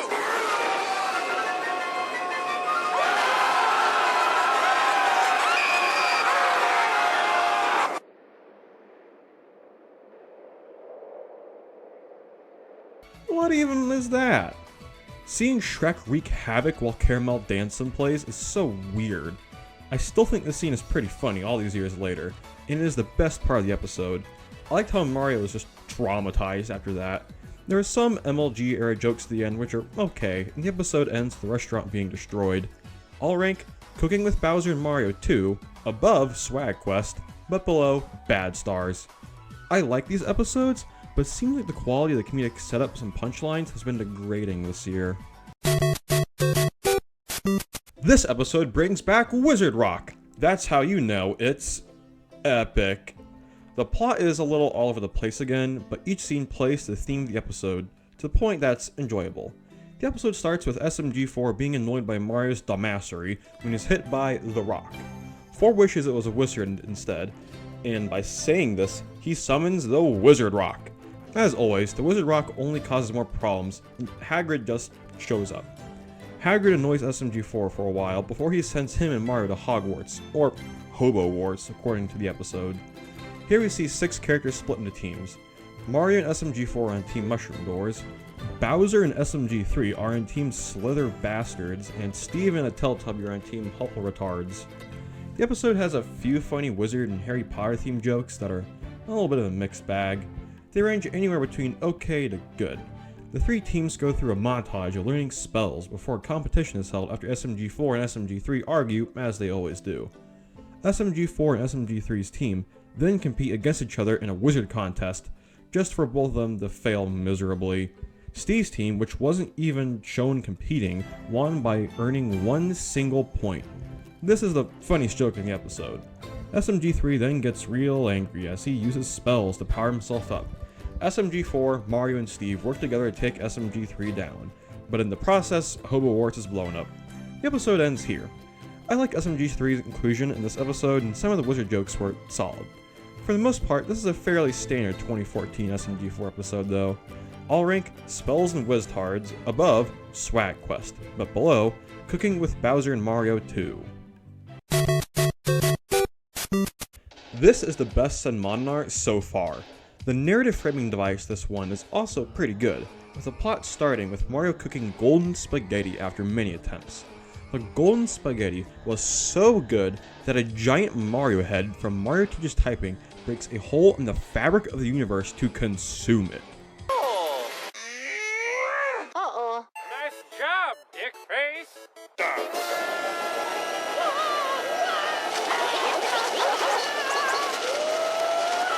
A lot of the bits and gags in this one were pretty good. The Luki I'm a Yo Papa bit was better than anything from the Mushroom Wars series. The bit with Pete the Prawn and his best friend Jimmy was solid. The Moments with Steve segment was great, with him bumbling about the real world. The Teletubbies segment with the narrator forcing him to fall down was also pretty good.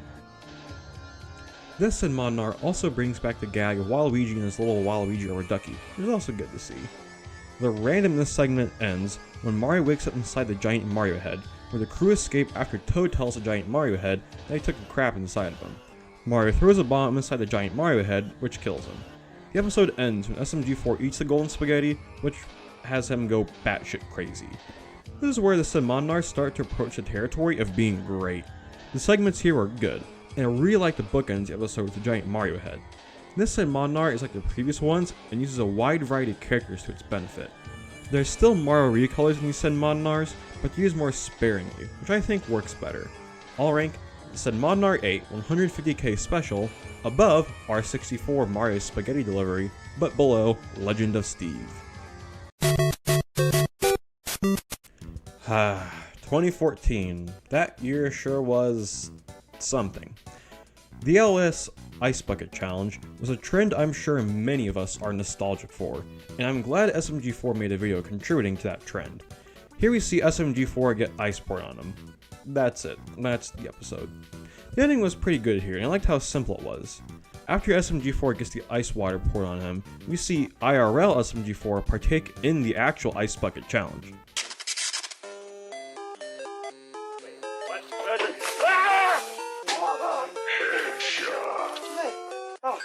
It's been over 10 years since his videos came out. I like how SMG4 is unique enough of a channel where you can see a cartoon avatar of someone and the real life counterpart partaking the same challenge. The bit at the end where he challenges Waluigi and shoves him in the freezer is pretty great. All rank, SMG4 versus ALS Ice Bucket Challenge, above GNR Prisoners, but below R64 Mario in the Spaghetti Factory. I don't know. I just think this video is neat.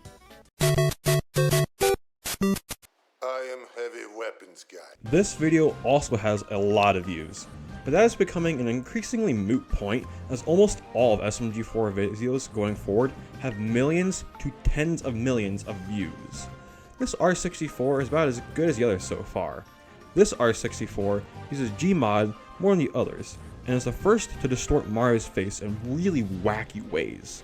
When I first watched SMG4 years ago, I was taken aback by how crazy some of those faces were. They made me laugh like an idiot. And we are going to see more and more of these going forward.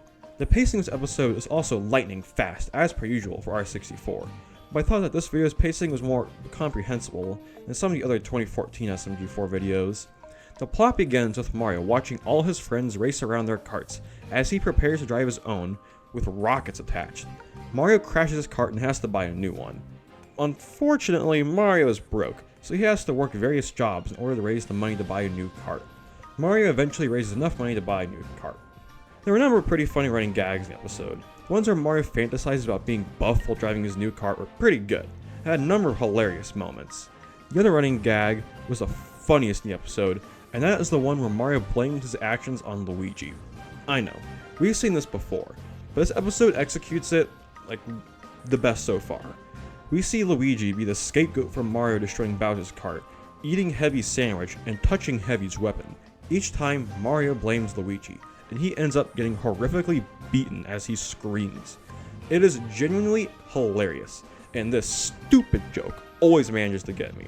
However, at the very end, when Mario crashes into Luigi, launching him to Heavy's weapon, we see Luigi blame the incident on Mario. This time, Mario is the one to get his ass beaten. This is a great way to have Mario be punished while adding a twist to the running gag at the end of the episode. I like this episode more than I thought I would. I'll rank R64 Mario for Hire above R64 Mario's Spaghetti Delivery, but below Senmonar 8. What's up, bitches? We are finally here. The defining SMG4 video that would change the channel and trajectory of its creators' careers forever. This is the most popular video on the channel. Who Let the Chomp Out? Appropriately has over 64 million views as of the making of this video. Out of the 1,000 videos on the SMG4 channel, this one has the most. To put things in perspective, this video has more views than many of Glitch's Productions' works as well. This video has more views than Knights of Guinevere and the Gaslight District combined. This video has more views than every Murder Drones episode with the exception of the pilot.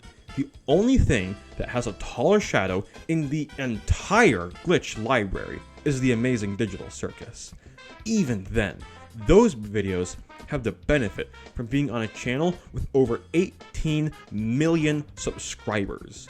When Who Let the Chomp Out released in 2014, SMG4 didn't even have 200,000 subscribers. This isn't to mention that YouTube was a much smaller place back then too. With all this being said, this video is insanely popular, and it, along with many of SMG4's other videos from this time period, cemented the channel into the YouTube and cultural zeitgeist forever. This one 8-minute video has had such a profound impact on animation as a medium, and I am glad to say that this video is good. I'm sure just about all of you know what happens in this video, but for those of you that don't, the plot of the video is simple. Mario and SMG4 are screwing around when they, alongside some bombs, accidentally break the pole that keeps the chain chomp in place. Once the chomp is out, we see the iconic scene of Mario and SMG4 running away from the chomp as the song Who Let the Dogs Out plays. Mario, SMG4, Luigi, Peach, and Toad hide out in a room. It is revealed that Peach left the stove on and the castle is set on fire. They are unable to turn it off due to the aforementioned chain chomp. The way that Chomp is animated when it speaks is part of what makes the comedy work well. A few funny gags happen, including the one with Sonic. Hi! How can I help you? Hey! I'm Sonic! Sonic the Hedgehog! What the fuck is a Sonic? Wanna be friends? The chain chomp eventually finds the crew and chases Mario and SMG4 into the sewers. Here, this funny visual gag happens. You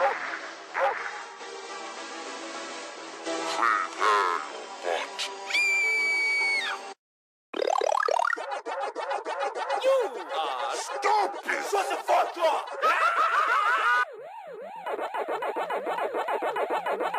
Mario has had enough of this shit and throws a bomb at the chomp, causing it to fly out of the sewers and back into its original location with the bombs. SMG4 and Mario make their way out of the sewers as Peach's castle continues to burn to the ground, ending the episode. Yeah! And nothing of value was lost. When I first saw this video, I was already used to the 2016 to 2017 videos and was very fond of their style.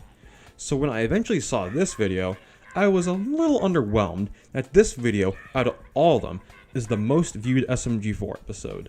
I still stand by that this is not the best SMG4 video of all time. However, I do think it is the best SMG4 video so far in this retrospective, and finally getting to this point has helped me understand why. This video has a number of things going for it. The first being the expectations of a Mario 64 blooper video. Remember all those 2011 SMG4 videos? For many, those are the standard, and those expectations didn't really move past that. Imagine expecting to watch a 2011 SMG4 video only to be greeted with this. This video is downright remarkable compared to the average blooper. It is not even a contest. The other thing going for this video is its construction. This episode just has a really nice and fun plot. The comedic moments land, the editing is pretty good and holds up years later, the pacing is good, and it uses characters well, and just overall has a very warm, fuzzy, nice feeling to it. This video is made with sincerity. It may have a dumb Mario and edgy jokes, but if you know SMG4, then you know that this video is made earnestly. It's not trying to be anything it's not. I'm glad the most popular SMG4 video isn't a parody of another property, and that is a good old-fashioned self-contained story. This isn't my personal favorite SMG4 video, and I think that there are many future videos that trump this one, but I am more than glad to say that it deserves to be the most popular. I'll rank Who Let the Chomp Out above R64 Mario Simulator. If you haven't seen it yet, you know what to do. This was one of the first SMG4 videos I ever saw, but I haven't watched it since that first time. What do I think of it now? It's alright. The plot of the episode has Eggman find a club full of villains, but SMG3 won't invite him in because Eggman is more weird than evil. Eggman then performs many acts to prove his villainy, but he comes off as more of an asshole than a villain. SMG3 then says that Eggman will never be evil enough, which motivates Eggman to summon Perfect Chaos. This actually works, but in the act of summoning Perfect Chaos, Eggman can't enjoy being in the club because the city is being destroyed. Perfect Chaos is defeated by Toad as the episode ends with Sonic admitting that Eggman is evil in his own special way. This is one of the first SMG4 videos to almost exclusively use Gmod, and it looks weird here. I think modern SMG4 pulls off the Gmod characters and environments better than these 2014 videos. I just think the N64 aesthetics are more visually appealing. The plot is all over the place too. The plot only serves a comedy, which is good in this episode, but comes at the cost of character motivations making no sense. An example of this is when Sonic decides to help Eggman prove that he is evil, when in an earlier scene, he disowns Eggman for being evil. I'll rank Sonic the Derp Hog, the evilness of Eggman, above April Fools, but below number 1. I've said my piece about the Wacky Warrior Brothers series a number of times. My thoughts on this episode are about the same as all the others. As a result, I don't think this episode is that much better than the others, but it's still good. This episode starts with Waluigi and Wario in the back of a dump truck as a crook hijacked it carrying a briefcase full of cash. The police catch the robber, but Wario and Waluigi make off with the briefcase. The two buy a mansion where they go bananas buying crap. Mario shows up and gets abused, but the police make their way over as well. The police figure out Wario and Waluigi stole the briefcase and stop the duo in a fun sequence featuring an airplane. Wario, Waluigi, and Mario are sent to prison as the episode ends. Like the other episodes in this miniseries, this one had pretty good slapstick humor. There were a lot of creative sequences and gags, and this one pretty entertaining. I also like how this plot actually has Wario and Waluigi attain their riches, even for a short period of time. I will say that this miniseries doesn't stand out as much as it used to, though. The style of the Wacky Warrior Brothers series has become the norm in SMG4, and it just feels like more of the same, instead of a miniseries that is distinct from the rest. I'll rank the Wacky Warrior Brothers Money Mayhem above the Wacky Warrior Brothers The Winning Ticket, but below Toadsworth's How to Princess.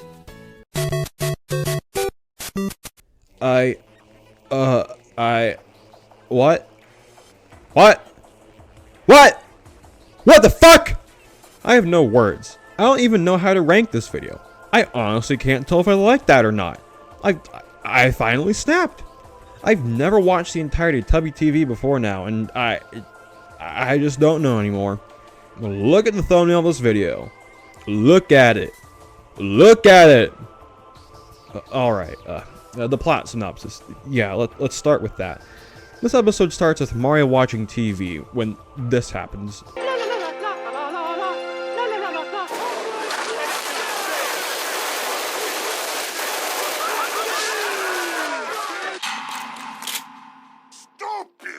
stupid!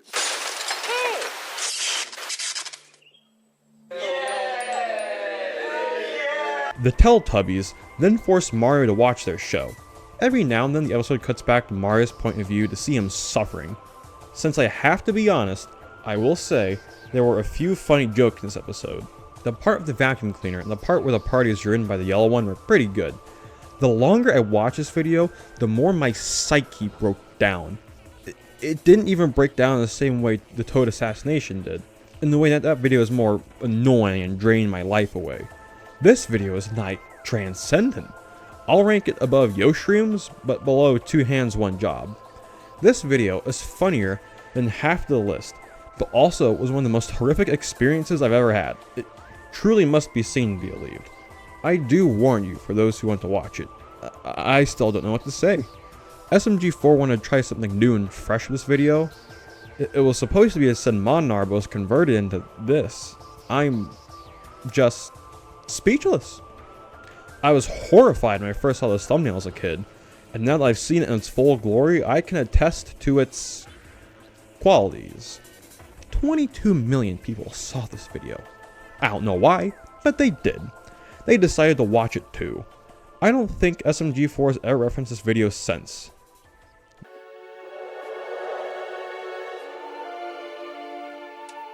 Do you think God stays in heaven because he too lives in fear of what he's created? Super Mario in real life. Ugh, what a palate cleanser. The most unfortunate thing about this video is that it had me taking it down for reasons that are not SMG4's fault. I have a rule here, where I do not show episodes that are taken down, and I will continue to follow that rule by respecting the creator's wish. So y'all get to watch me play Mario 64 instead. The controversy that led to the removal of this video happened in 2024, and I'll talk about it then. Just know that one person made a very stupid and awful decision that led to the removal of this truly special video. The episode begins with Mario looking for SMG4 when he stumbles across his computer. A portal opens and sucks him into the real world. Here, Mario meets the real-life version of SMG4, Luke Ludwichigold, for the first time. Mario doesn't believe him to be the real SMG4 and runs about his house causing chaos. The other characters find the portal as the whole Mario cast, plus Old Man Hobo, the Wizard Rock, a Teletubby, and the Toad Shy Guy make their way into the real world. At first, Luke tried to live his life while these characters doing weird crap in his house. However, when his brother Kevin arrived, he tried to hide them. This is the first time we see Luke's older brother Kevin in the series. It's still weird to think that these two guys now own one of the most well-regarded animation studios at the moment. Seeing these two all the way back then is very humbling. Luke and Mario play with the portal for a while until they find the portal back home. Luke lures all the characters into the portal with his awesome dance moves before he says goodbye to Mario last. This is a touching moment. I really liked it. The episode ends when Steve sneaks in unnoticed and fidgets with the computer. Peach's entire castle arrives in the real world as the episode ends. This episode uses the voice actors for most of the dialogue, and it works really well for the episode. The comedy here is actually pretty decent. The pacing of the episode is more relaxed than the usual chaos at this point. I really like this change. The slapstick was good here, and the joke of Toad the Old Man and Teletubby deliberately acting crazy to get into character when a non-insane character arrives was great. The editing here isn't perfect, but a lot of time was put in to make it look good. I just really like this one a lot. It's one of those few SMG4 videos that is just nice to watch. Unlike other SMG4 videos or many episodes from comedies in general, this one gives a nice warm fuzzy feeling inside. This is also a very creative and personal way to create a special for the 200th episode. This video deserves to be preserved. It shows us where Luke, SMG4, Glitch, and animation in general come from. It is a pleasant and humbling reminder of where we are versus where we can be down the road. I'll rank Mario in Real Life, the 200 vid special, above The Legend of Steve, but below Mario Simulator. I can't believe I've already ranked and reviewed 200 of these videos. Let's see, I only have over 800 to go.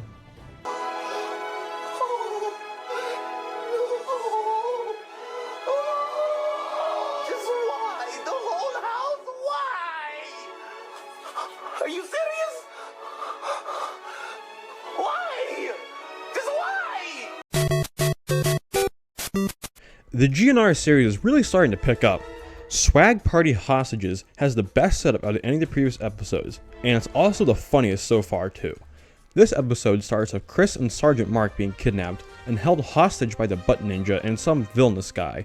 The fat guy announces over the intercom that he's holding them hostage and wants to know where the money is. Chris takes advantage of this opportunity and speaks into the intercom, stating that there's a swag party where they're at. This catches the attention of Swagmaster, who is outraged at the idea of Chris being invited to a swag party before him. This is a really great moment, as it showcases the intelligence of Chris and the absurdity of Swagmaster. Swag is great in this episode. He is unhinged and does crazy shit to find the swag party. The juxtaposition between the seriousness of the hostage situation versus the swag antics make this episode super fun. The fat guy watches Swag wreak havoc and overhears the fact that the guards are put in charge of protecting nuclear launch codes. The Butt Ninja then feeds Swag a mushroom, which causes him to hallucinate and thinks he's in Peach's castle. The fat guy captures Swag and threatens to murder Sergeant Mark if he doesn't tell him the launch codes. The fat guy shoots Sergeant Mark, but Swag refuses to have him shoot Chris as well, so he does this. Most of me. All jokes that was homo, no homo, but still. Prepare your butthole. Language swag wishes penguins activate. The episode ends with Swag, Chris, and the Butt Ninja throwing that swagalicious party. There isn't much to be said here that haven't been said for the previous GNR episodes. I like this one the most so far for its creative plot. I'll rank GNR Swag Party Hostages above 99% Broken, but below R64 Mario's Spaghetti Delivery. Now, to those of you that have been paying attention, you would have noticed that the title of this episode is the same as a previous episode from 2011. This is the only episode to share a title with another.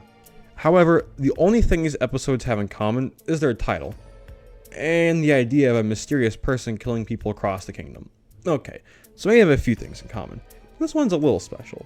The first 3 quarters episode are about Mario and SMG4 evading the killer and trying to find out who they are. Now, we've done this plot point before as well.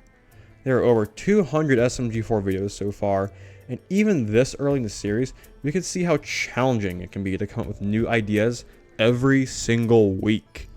I'll be honest and say that I didn't find this one to be all that funny either. A lot of the jokes feel played out and rely on shaking the camera and playing sound effects. The killer stuffs their victims' heads in the toilets to kill them, which would make you think the killer is the crazy toilet guy from the episode The Crazy Fighters. But no, it's not him. At the end of the episode, it is revealed that the killer is Enzo. He escaped prison and is still mad about his birthday being ruined from a year ago. This time, Enzo even stops the police that crashed through the fabric reality to arrest him. Before Enzo's death, SMG4 gives him a teddy bear for missing his birthday. This distracts him for a second as a horde of police officers emerge out of nowhere and chase him off into the distance. As the second episode of the Enzo plotline, I think this is the weakest of the bunch. It was still an enjoyable episode, but I thought that it averaged out at just being okay. I'll rank The Visitor above Swag Quest, but below Spells and Wizards. Oh, finally! In my opinion, this is the first WATFI video to be genuinely good and hold up today. This video also happens to serve the channel's 200,000 subscribers special, so to be blunt, I think this video is important. The plot of this one is like any other War of the Fat Italian video. X is having a good time living his life and decides to visit his good friends SMG4 and Mario. When he arrives at the castle, he sees this.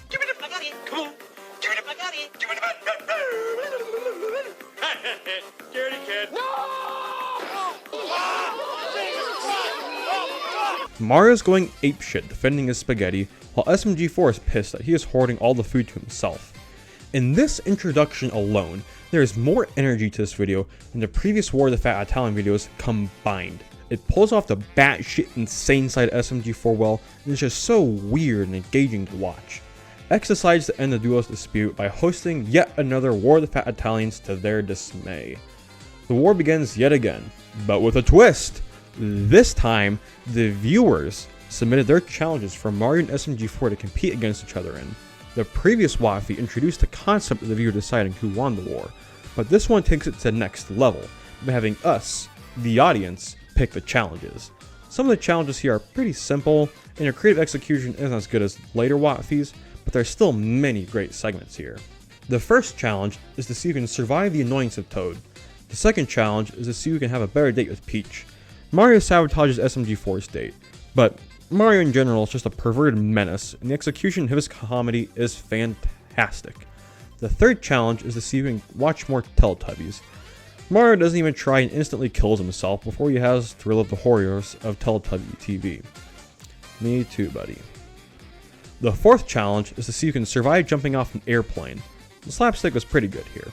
The fifth challenge is to see who can pee further. Mamma mia! Dr. Octagonopus! Oh, look! What is that?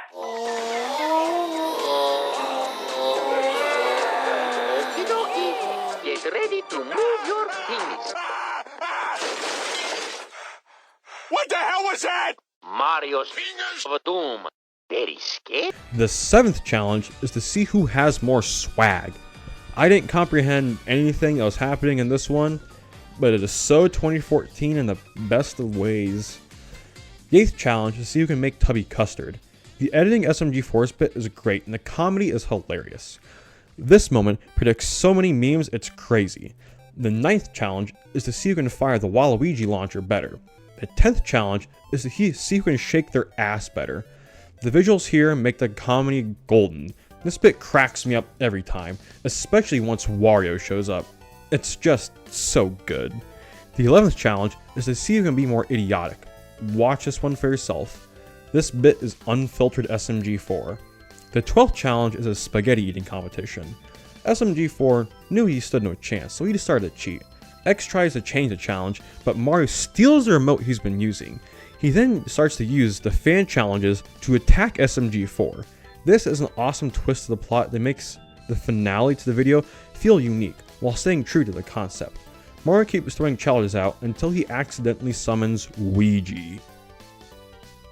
The battle against Ouija has terrible editing, but the moment is so stupid and iconic that I absolutely love it. Mario loses the battle, but SMG4 takes Ouija out using the Waluigi launcher. After defeating Ouija, SMG4 obtains the Ouija board.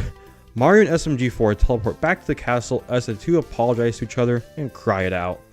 This was but a fake out, as X starts his spaghetti eating challenge back up as Mario punches SMG4. The two eat their dishes as the video ends. This video encapsulates 2014 internet culture and the style of SMG4 so well that it is my favorite episode so far. On my first watch, I thought that this episode was only good, and while I still like many future Waffys more, this is the first SMG4 video that I unapologetically love. Everything from the fan challenges, the stupidity, the edgy jokes, and all the weird crap make this so special. A lot of love was put into this video. I think this War of the Fat Italian episode is underrated. I don't hear people talk about this one as much as the others, and I think that's a shame. It's much better than the previous three, and while it may not end with a rap like future Waffys, it's still really good. I'll rank War of the Fat Italians 2014 above Who Let the Chomp Out. Oh, look! The first SMG4 Halloween special that I also consider to be good and hold up today. I don't like this episode nearly as much as Waffy 2014, but I still think this one's pretty decent. The episode begins with Mario trick-or-treating again with no luck as usual. The crew head back to Peach's castle and SMG4 finds the Ouija board they got in the last episode. Mario decides to use it and summons Ouija again. Mario sells his soul to Ouija as the two go about doing random crap. Mario gets tired of Ouija constantly pestering him, so yells at him and refuses to be his friend. This angers Ouija, who sends him to the Ouija dimension. Ouija then goes on a rampage and destroys a bunch of stuff in the Mushroom Kingdom. He also uses his Ouija stare to turn other things into Ouija. In the Ouija dimension, Mario tries to escape, and eventually does after a courtroom scene where he... No. Go back. What did I just see? Mario attacks the Ouijas, gets his clothes removed, grabs a rocket launcher from a nearby rocket launcher shop, shoots it, lands on it in mid-air, and attacks a Judge Ouija? Only in SMG4 will something that insane happen. Mario escapes back to the Mushroom Kingdom and defeats the Ouija by shoving him back into the Ouija board. The Ouija elements gave this Halloween a creative spin that makes it stand out from the rest. Other than some weird and insane moments, this episode was mostly decent. I'll rank Halloween Special 2014, above The Wacky Warrior Brothers Money Mayhem, but below Toadsworth's How to Princess. Damn. It's weird to think that almost every previous SMG4 episode came out before Five Nights at Freddy's. This episode came out because the SMG4 fanbase kept pestering Luke about making a FNAF video. I'm sure you all have seen this video. It has over 54 million views. It is one of SMG4's most iconic videos, and I'm sure that many of you have seen it many times. This video is a summation of the hype and cultural dark horse that FNAF was when it just came out. There is a reason that this FNAF parody is remembered, and why many others are not. This video is funny. For those of you that haven't seen this video yet, the plot starts with Mario being arrested for holding an illegal fortune-telling business. Mario did this to get spaghetti, of course. In the first 40 seconds of the video, there are like 10 jokes. When you aren't used to SMG4's old stuff, the pacing of the scene may feel super fast.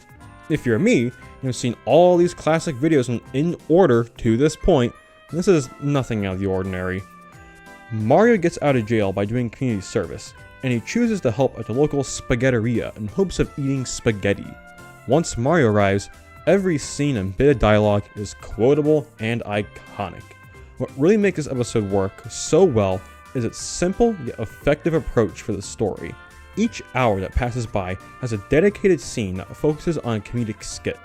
This keeps the video engaging as a madhouse of edgy and random humor is tossed upon the viewer.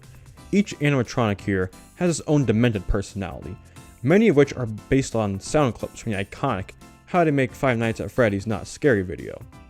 Chica is obsessed with pizza, Bonnie is obsessed with Justin Bieber, Foxy is the most normal of the bunch, and Freddy is a predator. Oh yeah, Eggman is here too for some reason. His pinkish jokes are still fantastic. This video has a lot of edgy humor.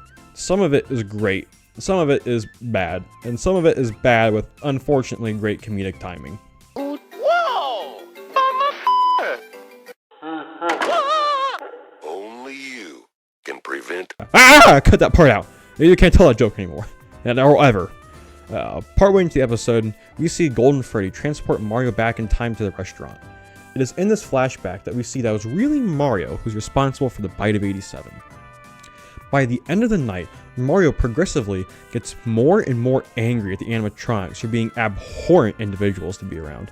Mario watches Chica eat some spaghetti and loses his mind as Chica says it tastes like shit. The best part of the episode is the finale, when Mario gets so angry that he single-handedly obliterates the animatronics and traps Freddy in the security office. At this point, the roles are reversed. Freddy is now the one to keep watch of the cameras to prevent Mario from finding his way inside. You don't with the Mario. You ain't gonna do shit. You ain't gonna do shit. You ain't gonna do shit. You ain't gonna do it. You ain't gonna do shit. You son of a bitch! What's with all the squad?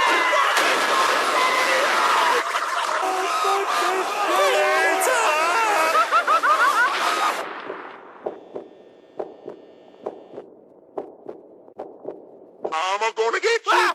Oh my god! Oh my god! Oh! Shit, oh shit, oh shit! I'm so startled. Stop fucking! Oh Jesus Christ!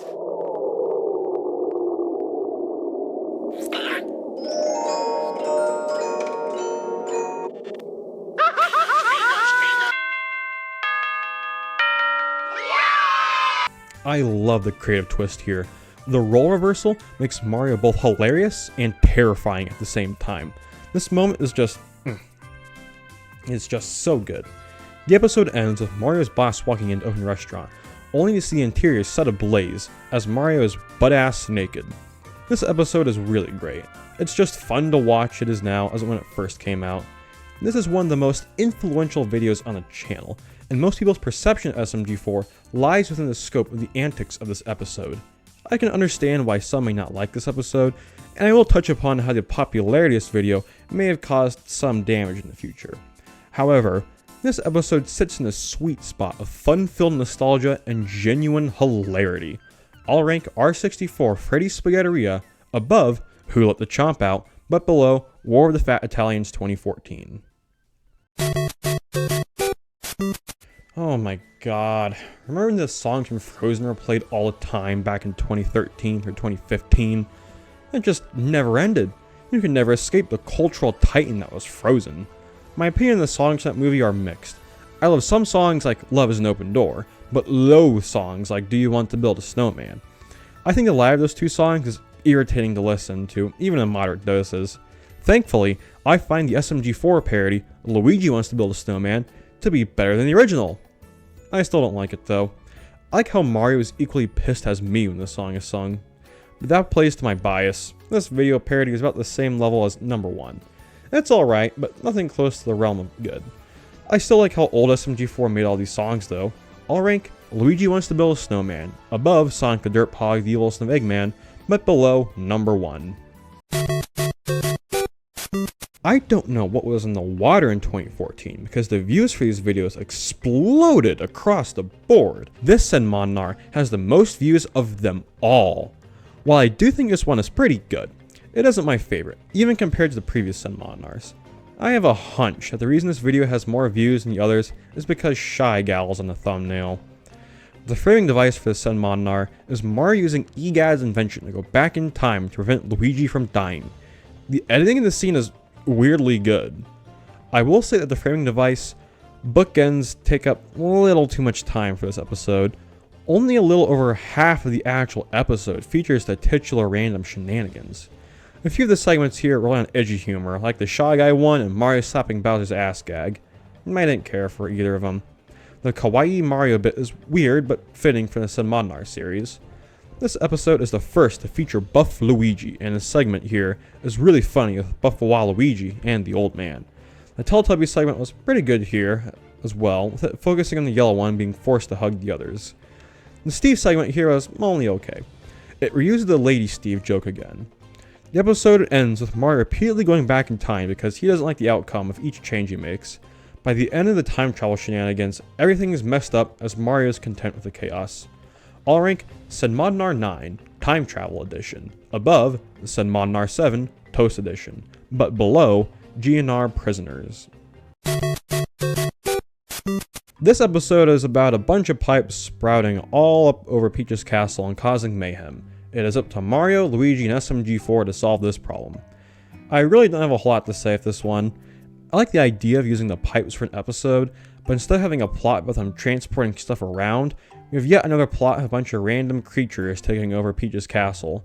In this episode, the pipes are sentient and have a king pipe. The pipes want revenge for being mistreated. This plot point has been used on Boil a Big Bully, Who Let the Chomp Out, and The Fungus Among Us.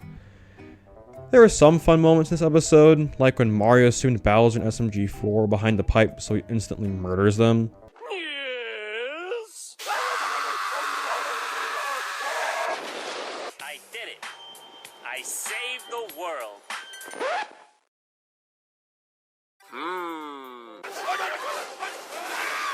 The editing was good here, and I like the subplot with SMG4 and the Old Men. Otherwise, this is an average to below average SMG4 episode.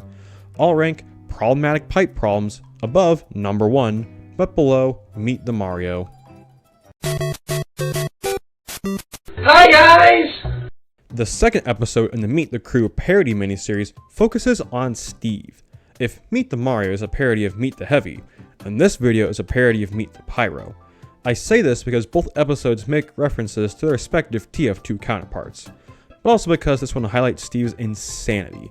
Steve here is as perplexing and unfathomably stupid as he always is, and that is enough to make this episode good. This episode reuses a lot of the gags that are associated with Steve, like the dinosaur bit, the lady Steve, the humping, and a bunch of other random crap. The end of the episode is once again the best part. All the other characters get sick of Steve's shit, so they force him to leave them alone.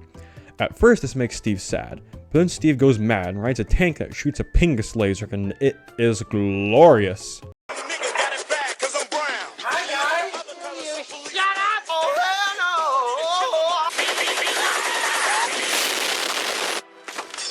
All rank, meet the Steve, above GNR pointy things, but below R64 a dose of Dr. Mario. The SMG4 Christmas specials have always been some of the best of the year, and this one is a half exception. I still think this episode is decent, but is missing that special festive charm that all the others have. In other words, it lacks The plot of this episode is about Bowser being angry that Santa delivered him any presents, so he goes on a rampage. Bowser doesn't have any presents because his minions spend their salaries on giving him presents, so he doesn't kill him. His minions couldn't pay him because Bowser started to pay them in peanuts. Bowser then chases Mario around because he mistook him for Santa. The episode ends with them being hospitalized as an elf-themed Waluigi sings Let It Go. This episode is one of the more forgettable holiday specials, but it's fine on its own. All rank, The Bowser That Stole Christmas, above Boil the Big Bully, but below Super Mario Attorney.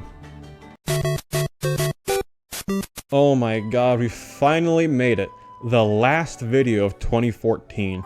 Getting to this point has felt like ages. This season ends the year off with a new tradition that lasted from 2014 and 2016, with it being a recap of previous episodes. Think of it as a clip show of the year's highlights. This specific recap does have a layer of carelessness with the misspelling of the title and the editing errors in the actual episode itself. This episode does have the framing device of Mario and SMG4 interviewing other characters and their opinions on how the year was. Going into this video, I was curious to see how I like it compared to regular episodes, but I have to say that I do like it. I prefer the New Year's Monnar from last year, but this is a nice little tradition that brings attention to the accomplishments made for their corresponding year. Hundreds of hours are put into making these videos. It is insane how Luke was able to make these many videos to this quality while being in school. There isn't much to say about this video in particular, so I'll play the end montage as one final look at what SMG4 in 2014 was like. Oh yeah! Let's go! Would you like to see a magic trick? I'm the best. What the fuck do you want? Yeah, summon me. This is bullshit! Where's my burrito? Okay. Just shut the fuck up!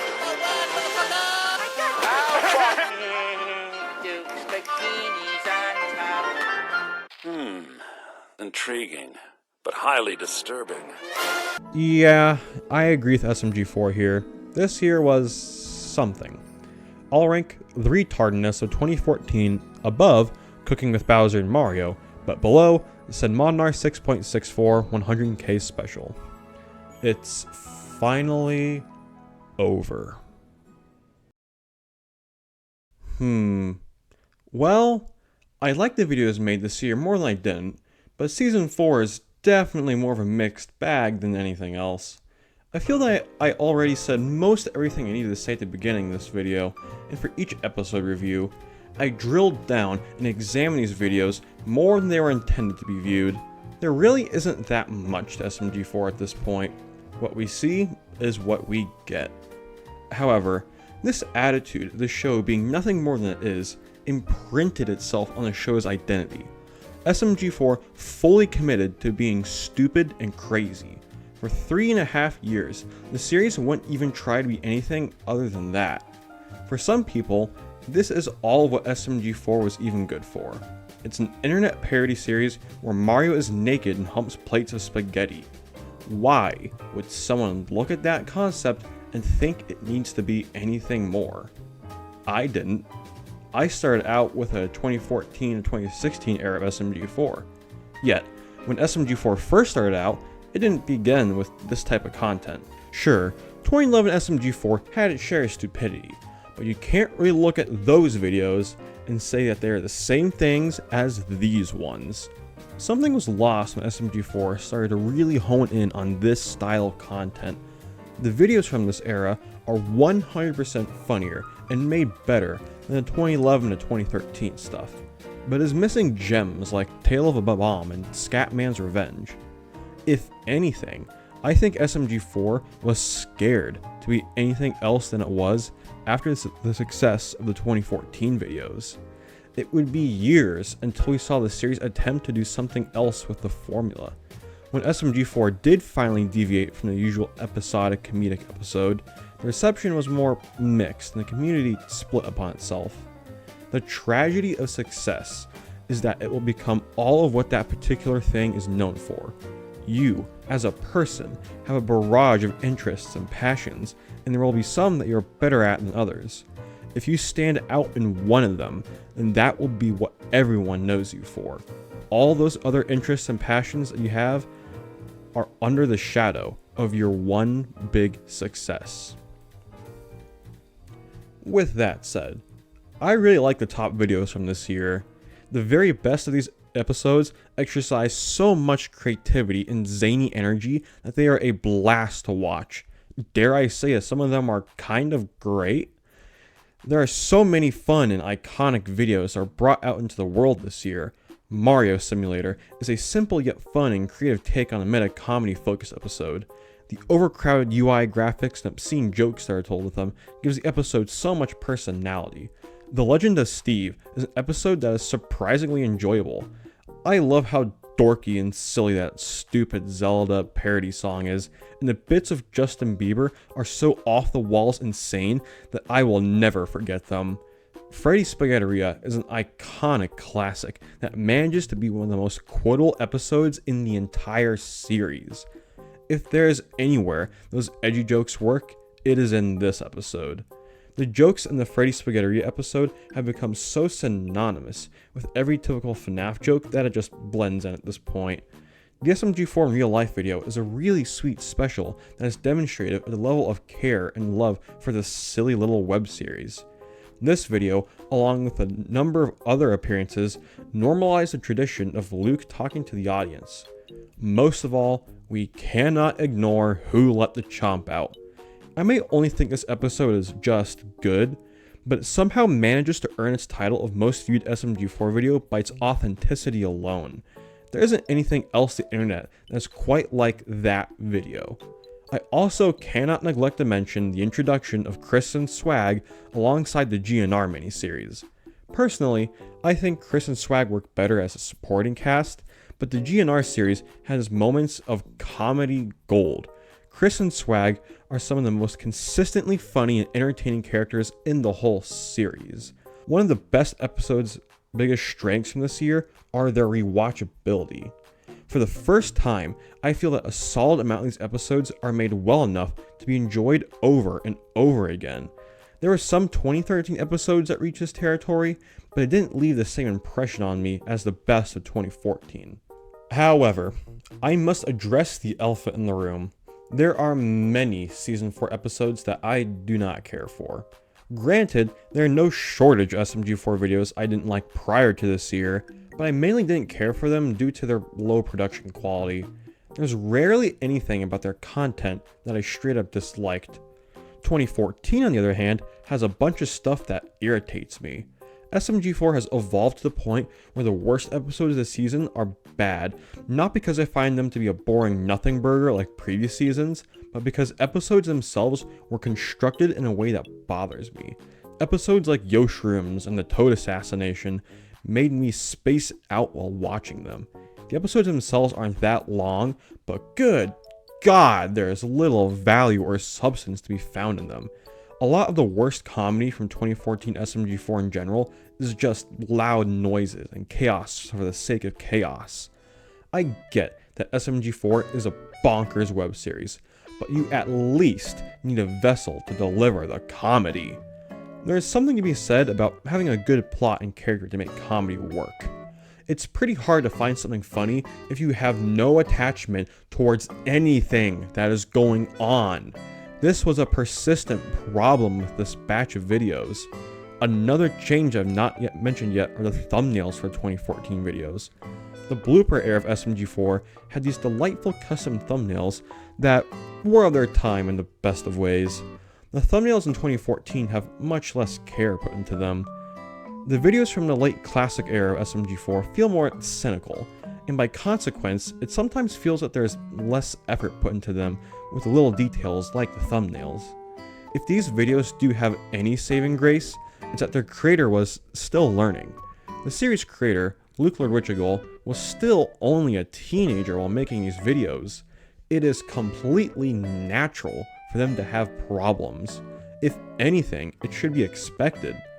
SMG4 was really starting to hone in on its style, and a few bumps in the road are okay. It's okay to mess up. I don't even think the bad episodes from this year were that bad. They were just a little hard to watch. Nah. I think I've made myself clear.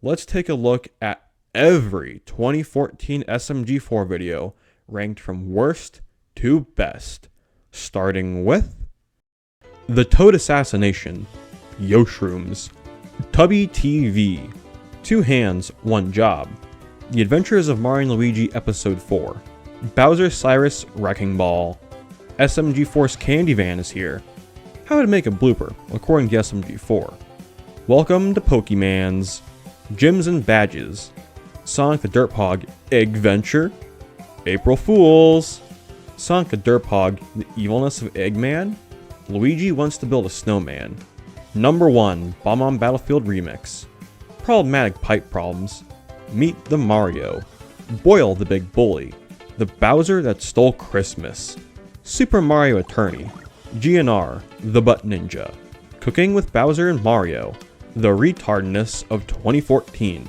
Said Modnar 6.64, 100k Special Q&A Edition, Swag Quest, The Visitor, Spells and Wiztards, Cooking with Bowser and Mario 2, Bad Stars, Two Great Friends, GNR Pointy Things, Meet the Steve, R64, A Dose of Dr. Mario, The Wacky Warrior Brothers, The Winning Ticket, The Wacky Warrior Brothers, Money Mayhem, Halloween Special 2014, Toadsworth's How to Princess, Senmodnar 7, Toast Edition, Senmodnar 9, Time Travel Edition, GNR Prisoners, SMG4 vs ALS Ice Bucket Challenge, R64, Mario and the Spaghetti Factory, 99% Be Roken, GNR Swag Party Hostages, R64, Mario Spaghetti Delivery, R64, Mario for Hire, Senmodnar 8, 150k Special,